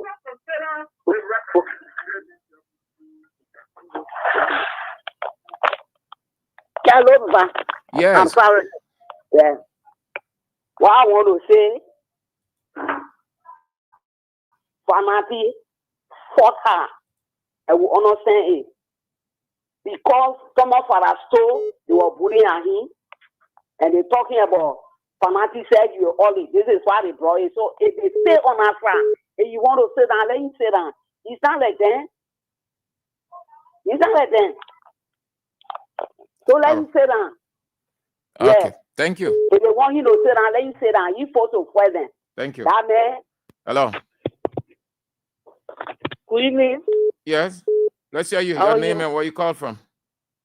My name is Tierra Tonskin. I call from Tinker. Yeah, Mr. Andrew, thank you so much for the show. And for me, I'm not disappointed in my Lord because I trust every one of them. I trust their ability. I know they will not let it like bring people down. Okay? Let Joseph Boga continue to belittle himself. Let the whole world know how limited he is. Because you say you have 42-year experience. They say, oh, man, took over, Mr. Andrew. See how the country is going down the drain. See how the country is going. How you continue to embarrass the Liberian people like this. Even his supporters now, some of them, they are very frustrated. So we are watching me. I know my Lord because then Mr. Berete, who is my boss, I know he will not let. Thank you so much. Former President Weah was at the Capitol building to sign the book of condolence, and he took our time to speak to the media. We went shopping together. I remember this day in 2005, Kakata. We were together when walking, something happened, and then felt dizzy, and then we all gathered around him. And then that day was one of the best days of my life. It's been a very good friend, and a good friend to my family. I married cousin. So we are, you can see that we are from. President, what specific definitely, why not? You forget to know that I'm a senator. I'm a full senator of the Manila, and I'm holding fast. I got to be there. And then I'm the president of the country. Somebody that works with the company. So that I will be in Nima. As the son of Nima, we're going to start him on going to Nima. This is a Roman. Thank you. All right. That's the former President George Weah at the Capitol building speaking to reporters and announcing that he will be in Nimba County for the funeral of the late Senator Prince Johnson. You heard him say the senator married to his cousin. He was a member of the family. Senator Prince Johnson was a member of former President Weah's family. And so with that connection, he can stay away from the funeral. There was rumor that the former president would not be at the funeral in Nimba County. So you heard him confirm that he will be there giving the family link. He will be in Nimba County next week by God's grace for the funeral of the late senator. Let's continue to play the King's Cash giveaway. We've given 10,000 Liberian dollars out today. Dial star 799 star 100 hatch. Play with only 200 Liberian dollars or $1.50 US, and you can have your 10,000 Liberian dollars. This break on the show, Real Talk, and then after that, we're back with the second and final lap of the show. Thank you so much, my dear. Fine song, fine Liberian song. They say they want new president. They got a new president. New president ain't a wallet job. There are other people doing it for a new president. So the new president, doctor, new president Joseph Yema Boaka, he met with a delegation from the World Bank. The World Bank chief was accompanied by the Minister of Finance and Development Planning. They reaffirmed Liberia's commitment, according to them, to sustainable development. The discussion focused on, according to them, economic recovery, infrastructure development, and poverty alleviation. Dr. Joseph Yema Boaka, new president, And though he say he's not new to governance. Yeah, where is that clip, man? Me play, say, I'm not coming new to government. Brabi Saro, you knew, you green. I even knew you green. You green. At the minute around you making things happen for you, you green. You know nothing. So he expressed his gratitude for the bank's support, and he will restate his government's commitment to inclusive and sustainable policies. What better? So yeah, I think that's the main thing they discussed with the World Bank official. That's the main thing they discuss. Yeah. And what did the guy say? What Diagana say that he and his delegation, they are excited to collaborate with Liberia at all levels of the government. Their shared vision is to drive transformative growth and ensure development to impact the lives of all Liberians. Then after that, he went to sign a book of condolence. Okay. So that will be 20 for that. Let's move to Chief Siri Allen as you play the King's Catch giveaway. 10,000 Liberian dollars for you. Dial star 799 star 100 hatch. Play with only 200 Liberian dollars or $1.50. That's all, and you have your 10,000. Chief Siri Allen is uncomfortable with what he is saying of the government. He isn't convinced that things are going to get better, given what is unfolding at the first branch of government, that he will describe or put the government, the Unity Party government, in one phrase: holistic failure. That's how he described the Unity Party government: holistic failure.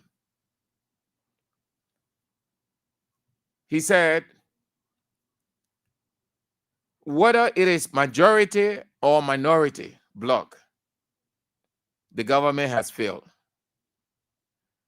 The execution has not taken the requisite action to calm the situation, and there are no dissensions going on in its rank, meaning you can disagree. That's the failure. That's a failure. He said the judicial branch did not make a decisive decision. We have chaos. The country is engulfed in chaos. Demonstrations and misunderstanding. The matter is still not resolved. It is a holistic failure by Unity Party. He said the legislature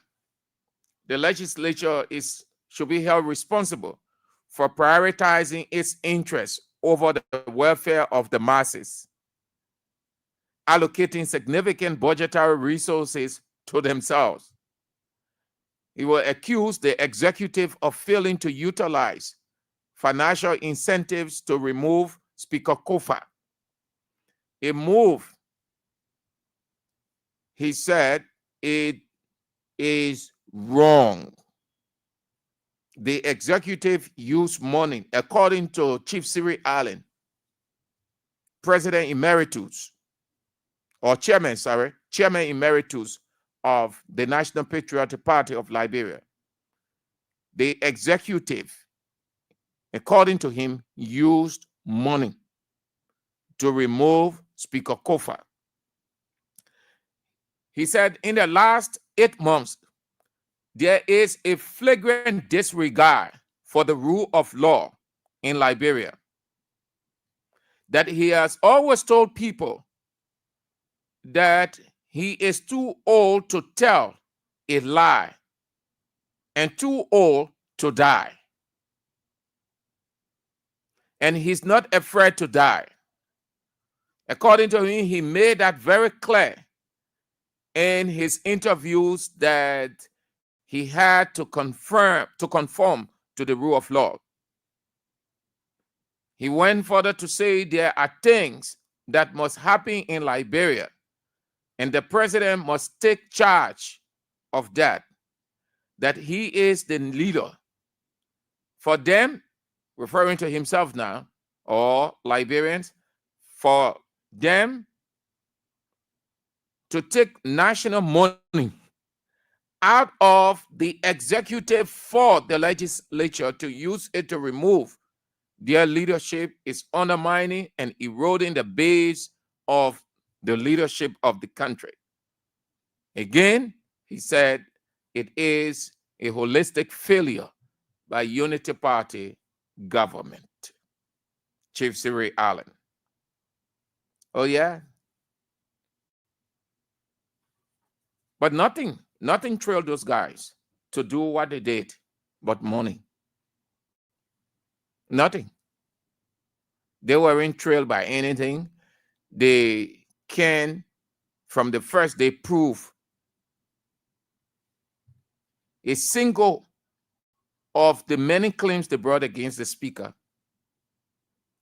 Because they know that they could not prove any, so they insist on staying at RLJ hotel for a protracted period, doing nothing, come at the legislature, eat, drink, go back to RLJ for months, refuse to set the stage for due process.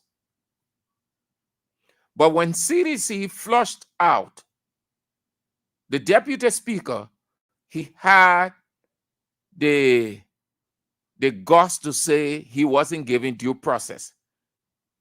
When ironically, he's presiding over a session that refused to give the speaker due process.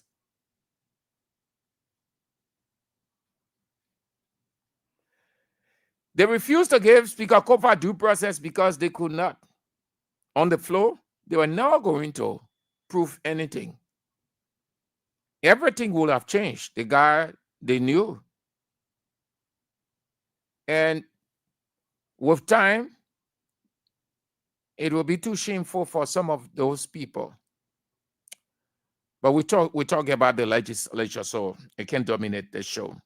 Don't worry, you'll hear more tonight from AB on Face the Issues. Let's go to what President Boakai said or did at the county meeting. We have to be careful, except the people around him want him to fall. President Boakai should not be taking kick off. I saw a photo, a short video. He and his wife were on the dance floor. Yeah. Listen, when you reach a certain stage in your life, you can be like when you are in your prime. You can do certain things. So you don't attempt to do what you weren't in your prime, what you didn't do in your prime. You know why you're shooting? Because you will not be good at it at that stage. Braga gets on the dance floor with his wife. He can hardly shake. Yeah, he said he attempted to move his head, just that booga dance. Oh, yeah. It's funny, but it's sorrowful. He can move. He's just a stingray. You know that show? Yeah, a stingray. Or just like a robot. No, the robot won't try to look flexible. But you can, because that's who the robot or how the robot was made. The president wants to look flexible. You're on the dance floor, like how people get on the dance floor. They flow from one end to another. You see that flexibility, that flair. Well, that's not who he is now. He was like that years back. So he can be that person at 80. But that is not the main issue. So at the opening of the county meet, the president called for inclusivity. He said it should be the beginner can say it's shit. He said the ultimate thing moving Liberia forward. Inclusivity. Yeah.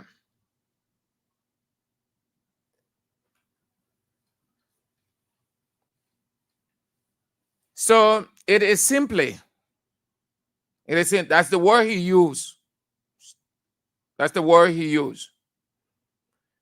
So let me just share with you what it means.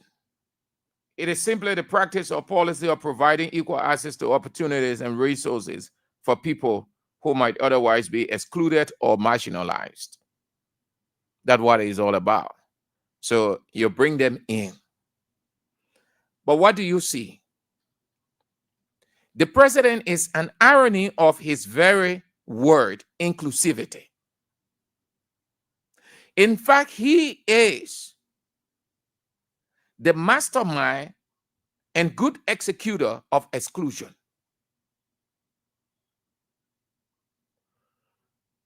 Using words that you are not, it gives people a different picture of you. He's divisive. That's one of the co-characters of Mr. President. He is a divisive character. The international community prevailed on Mr. President. They say that it is imperative for reconciliation in Liberia. Mr. President looked at ECOWAS and said, it doesn't make sense. Immediately in Liberia, so that everybody can have reconciliation starts immediately in Liberia. Reconciliation starts immediately in Liberia, so that everybody can have a sense of belonging, and we can avoid any other upheaval. Mr. President said no. A divisive person is that person who has nothing, no room for anything called inclusion, but everything himself or themselves. Mr. President has marginalized and still marginalizing certain people of the society. Mr. President has excluded, even though he talked about reconciliation, but you'll see nothing like that. He talked about reconciliation in his first 100 days, that we have to reconcile this country, but nothing of such. Nothing, absolutely. The vanguard party grace. Nothing. You'll see nothing. So he's more divisive than inclusive. The first 100 days, we have said it over and again. I want you to listen. He talked about that the part. cost of living in this country and even health problems that are associated with the messy road conditions. We want to improve that immediately so that we can get there. And want to assure them that we are all Liberians. President, we are for conceding and want to assure them that we are all Liberians. What we want is a peaceful Liberia, and want to assure them that we are all Liberians. And want to assure them that we are all Liberians.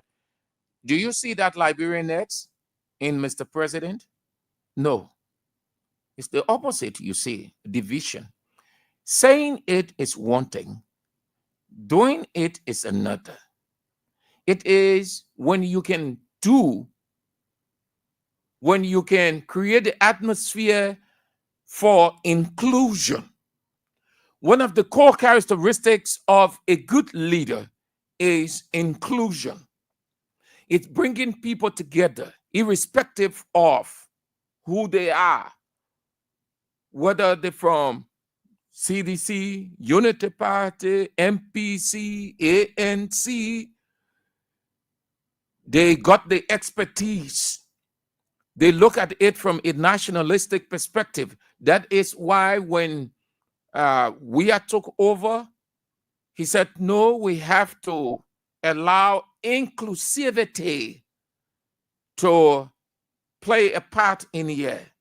Let's bring these Liberians on board. Let us not take people from off the job.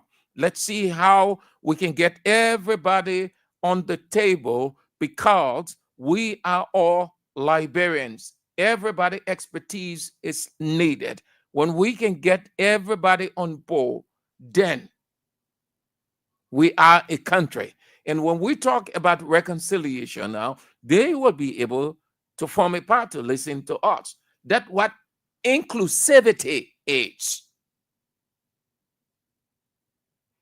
It's against marginalization and exclusion.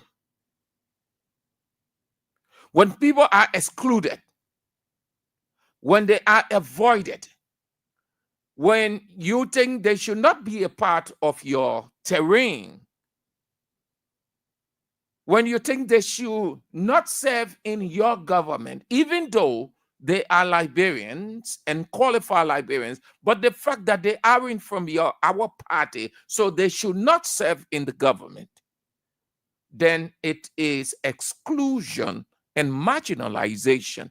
And once it reaches at this point, it becomes very impossible to reconcile the country. That is why ECOWAS said that reconciliation is imperative, is immediate, because when you allow it to go a longer period, it's difficult now. And that is the embarrassing situation that Bwaka is in. I maintain that he is the most divisive leader that Liberia has ever had. Listen to him again. What we want is a peaceful Liberia. Our move will be to reconcile the society. Our move will be to reconcile the society. Our move will be to reconcile the society. Our move will be to reconcile the society. Our move will be to reconcile the society. Our move will be to reconcile the society. Our move will be to reconcile the society, to make sure that we all get on board, to make sure that we all get on board, to make sure that we all get on board, to make sure that we all get on board to build our country. To make sure that we move to reconcile this country, that we move to build our country. But have you seen any one of that? No. Have you seen it? So how is there a rescue? So the president goes to the county meeting and say, oh, inclusivity is this, love for country is this, thing Liberia this. All those things are fast. What do you see? You see division. You see malice, grudge, hate. You see all of these Nebuchadnezzar characteristics coming from Mr. President into the society, and the society is populated, is polluted with it. The society is infested. It's a virus. Mr. President is an irony of everything he says. Everything. Yeah, Mr. President, I'm not making up anything. So you say, oh, they put down there, they ain't let Mr. President. They can just go on the radio and say anything, because whole day you're on that, all you can say, get on the radio and say anything. Even though you're the people say what we say, but you still say they can say anything. That's abnormality. Yeah, Mr. President. What we want is a peaceful Liberia. our move. I want to assure them that we are all Liberians. I want to assure them that we are all Liberians. So that's what inclusivity is. If we are all Liberians, then all Liberian hands are on deck. Then there is no exclusion. There is no marginalization. There is no division. If we are, then it becomes imperative to use the words of ECOWAS for uniting the country. And it starts with reconciliation. Mr. President acknowledged that. But from January till now, have you seen Mr. President do anything like that? And will Mr. President do anything like that? I'm not sure. Our move will be to reconcile the society. Our move will be to reconcile the society. Our move will be to reconcile the society. Our move will be to reconcile the society, to make sure that we all get on board to build our country. We all get on board to build our country. But what do you see? A few group of people. So it's unity party state. But yesterday they were on CDC back for some of these things. Today, it's all Mr. President and his people. You're listening to Real Talk on Kings 88.5 with me, Sam Majors. This break with the iconic leader. When we come back, we talk something short, and then the line is open to you to have your say.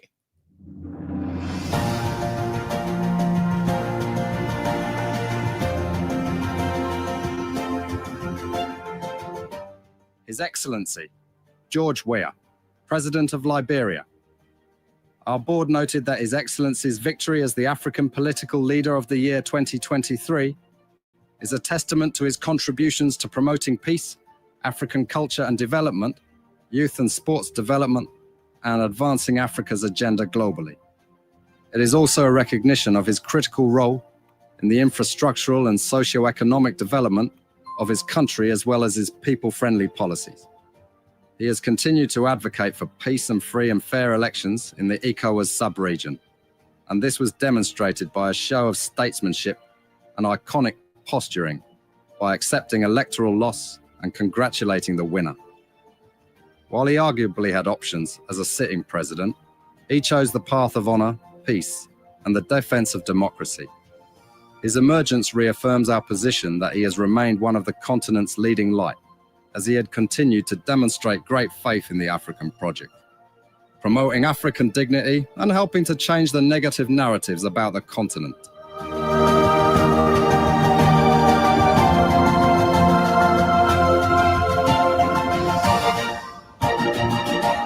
And that's what the current president and his people need to do, but they aren't.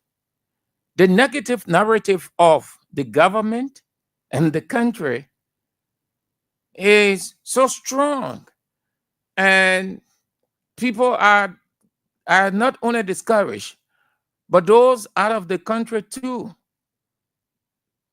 They're regretting. Those in the diaspora, they've expressed their disappointment. Most of them said they regretted why. They thought that Bouakai was going to make the difference. They saw him as the Messiah. They are discouraged. Those in the diaspora, instead of changing the narrative that they claim that they've come to power to change, they increase. The president is the chief divider, just how Satan is. Yeah, Satan is the divider.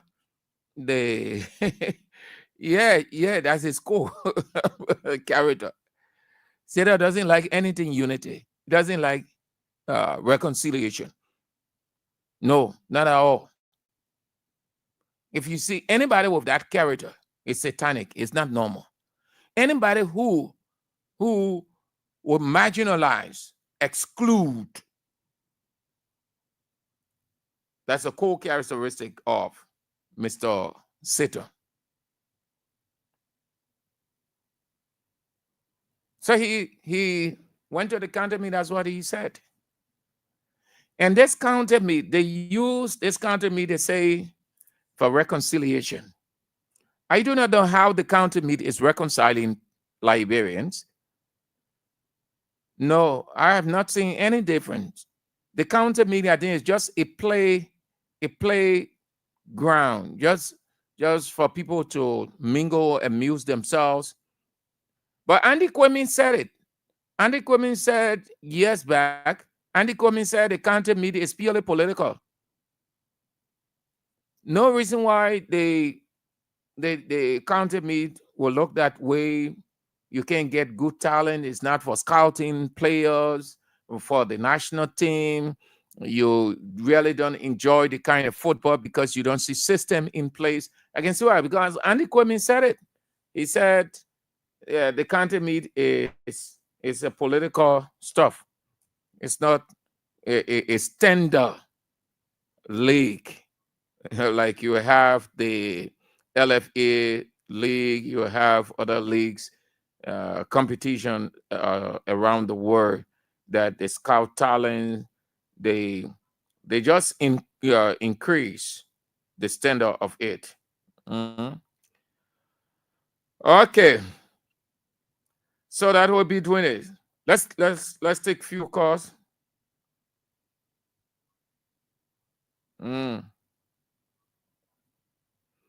Okay, what is unfolding? This one is coming in, but Abby said it. Abby said it on the show, and I believe that. I believe that Abby said it on the show. I was listening that night when the show was on. He said it, and listen, you can tell and convince yourself that truly it is the last plan of the government. They know that everything they did to get Speaker Kofa resigning didn't work. They brought division within the House by putting a certain of his colleagues against him, brought lies against him, split the House of Representatives into majority block and minority block, several ins and outs of the court. The court would not give in. The president called him. That was initiated by people from the Senate and the House of Representatives. They confessed that meeting that we were reporting that the president called the speaker at his house. It was initiated. The speaker said it. It was initiated by the people within. And in that meeting, instead of Mr. President being bold enough to show the leadership, he played a scare game, the shame game. He passed it on to Semge, his EPS man, who told the speaker, we'll take the security detail from you if you refuse to resign. That won't pass off. The speaker stay on. They brought all the plan from A to Z. They had a plan from A to Z. Everything failed. So the last thing now, I believe that identical layout that AB gave on the show last week when this whole issue of this guy arrest came out. I believe that 100% that the government now, that's the last resort. Let's intimidate people around him. Let's press some things, break him down from that aspect, from that area. Yeah, it's as simple to understand. We've seen these things not many times in real life. We watch those things in movies, but the directors, they take these things from real life and they convert them into movies to provide education. Because there are two reasons why movies are watched or watch movies. One, for entertainment. Two, for education. Most of the things that you're seeing around that people do today that we are against, and we're wondering how some of the things that your child or children do, you're wondering. It's because they see the movies they watch, the kind of ideas, how they go about those certain plans. So they say, oh, look, when we can get hold of this man, certain people around him, it will weaken him. See, in a movie, they can get the man at all costs. So what they do, say, let's capture the son or the daughter or the two children. Because once the daughter or the son capture or the two are captured, it weakens the person right there. The next thing, they make their demand, and then the person gave in. Say, you have to stand down. If you want your two children to survive, you have to stand down. That means leave. And the person, before sometime they bring the document, the person sign, meaning I'm terminating my service voluntarily. But you will not see all of those. What you're saying is they can go to his family. So they decided to operate from the office. Yeah, this is a credible journalist. Charles, yes, he just put this out, and I think it's very important that I just share it with you, and then we out. Yeah, what he said. One of Speaker Honorable J. Fonatico for Stafford, Thomas, I don't call the guy. I think that's the same guy that AB will talk about. Accuses the government of torture and gas human rights violation. He's being quoted as saying, the guy now, the speaker guy, Charles is quoting him as saying that he was tortured with boiled water, was threatened to be sodomized. You know what sodomize? When you care, they do you from the back. Sodomize him if he didn't make an implicating statement against himself by state security. Charles is quoting him as saying that he said the security took him to an unknown place and beat him for hours, and they asked him to make an implicating statement to support the allegation of the Capitol building fire incident. He is also quoted as saying that the security prepared a written statement. And AB talked about all of these things. AB said it on the show last week. Prepared a written statement and asked him to sign, but he refused. I think his nickname is Tom. Yeah. And what has been reported that he was produced today to the court after his lawyers filed a writ of habeas corpus. That's why you need not face the issues this evening with AB. So they just shot something, but it's not really extra because AB said all of these things. So that is the plan.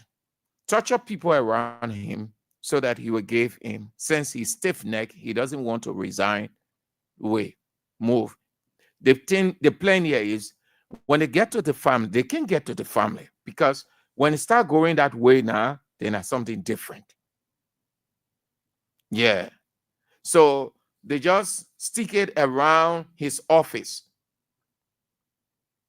But they can't get to the family. You can't catch the wife. You say, maybe you keep now the man's wife and say, oh, Speaker Kufuor's wife escaped now, and government don't know who so that the speaker get weak. Then people say, oh, but you know that for the speaker, let me get lead thing. You get in no time, say for the safety of this, I resign as speaker. But the government resolve. We said this thing from the beginning. I told you. Hey, They think you have United Party people all around, they say they can call the man former speaker. Say he go or he come down, he go wherever he former speaker. Because that's a vow that Mr. President made. And everything that those guys are doing, they are doing it based on patronage worship. That's what Mr. President wanted, and every one of them in the legislature, they are working at the will and pleasure of the president. This Chief Justice and the other people, can you imagine their own colleague, instead of helping their own colleague, the Chief Justice say, you go by and settle it. When the Supreme Court had been deciding on matters this time around, because there is a vested interest, the Supreme Court say, we can be definitive yet. You go and settle it. But in the meantime, they were making determinations of other cases all over the place, high-profile cases and all. But those one, executive was not involved. So since the executive has interest in the one, the Chief Justice say, you go by and settle it. Neither party wrong. Their own colleague, they refuse to protect their own colleague. You know why people join organization? And let me tell you, be a part. If you don't have an organization, you're not part of an organization, well, that's it, but it's good. It depends on the organization that you're in. You can be in an organization, but Satan never works from outside. Satan works from within. But it's good to be part of an organization. One of the reasons is for protection. But it depends on the situation, the organization you're in. His own colleagues failed to protect him. His own colleagues. The speaker is on a sinking sand, because that's what the executive vow. At all costs, this man will move. And I am not convinced that if everything is over, Speaker Kofa will sit over there as representative. I think he will face even worse situation than that. So I can advise that after everything, if he survives, which is impossible, the beginner can say impossible, which is impossible, very impossible. If he survives, he can give that seat off, and that by-election take place. But the country is finished. You see people moving up and down. You think things are normal, but things aren't. But you have the ability to move. That's how it's going to be in the tribulation period. Let me tell you, that's the graphic picture you're seeing. So you will be moving up and down. But you have no life. Because things won't be normal. But you see it as being normal. But no.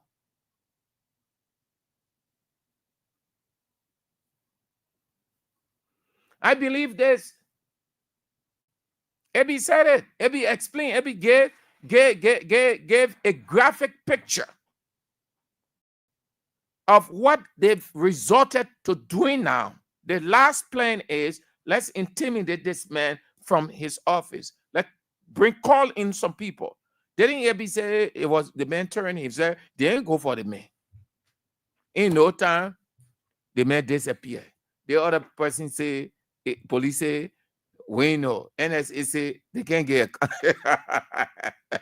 I said, if you're play by, you can see the elementary thing in it.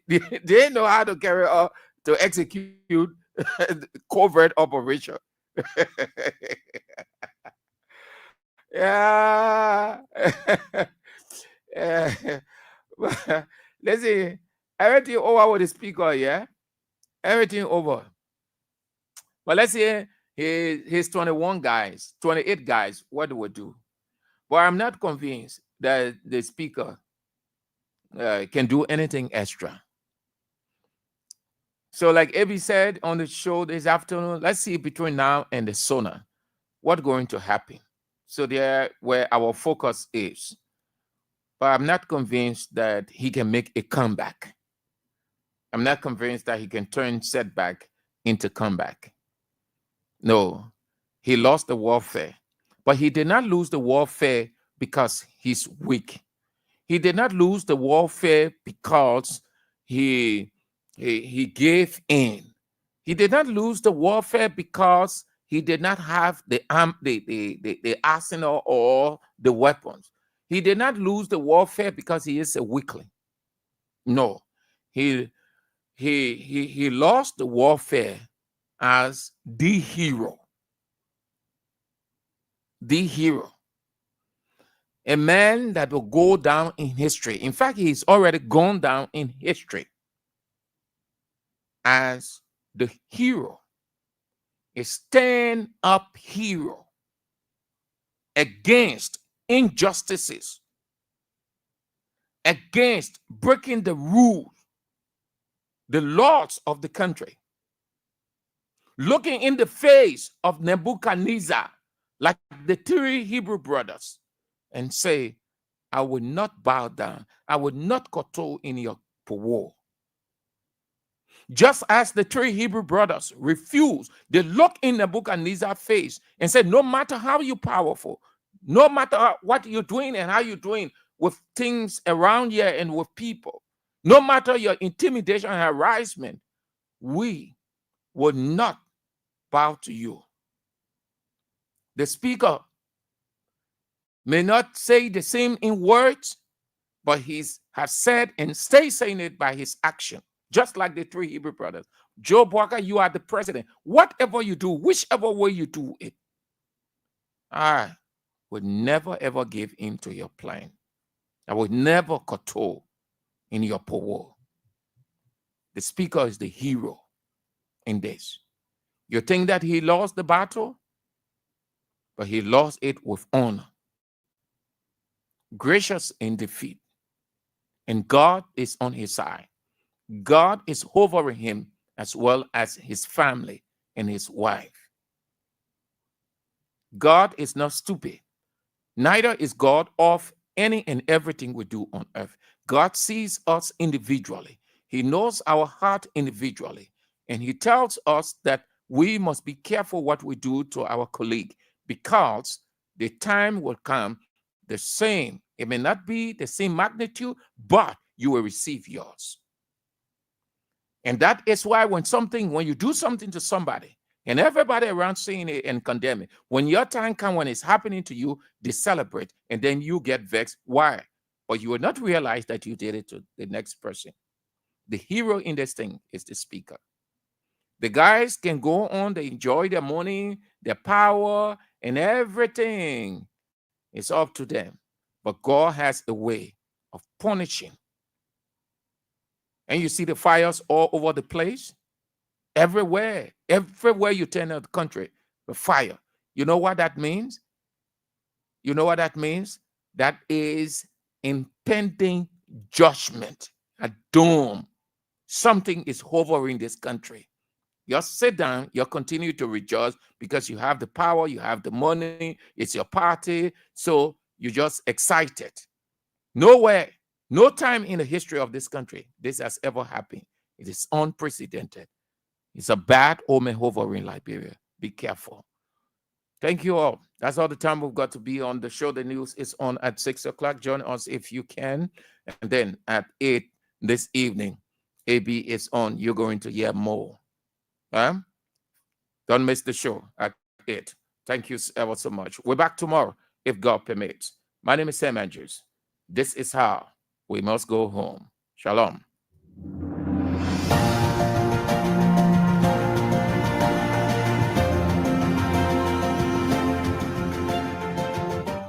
His Excellency, George Weah, President of Liberia.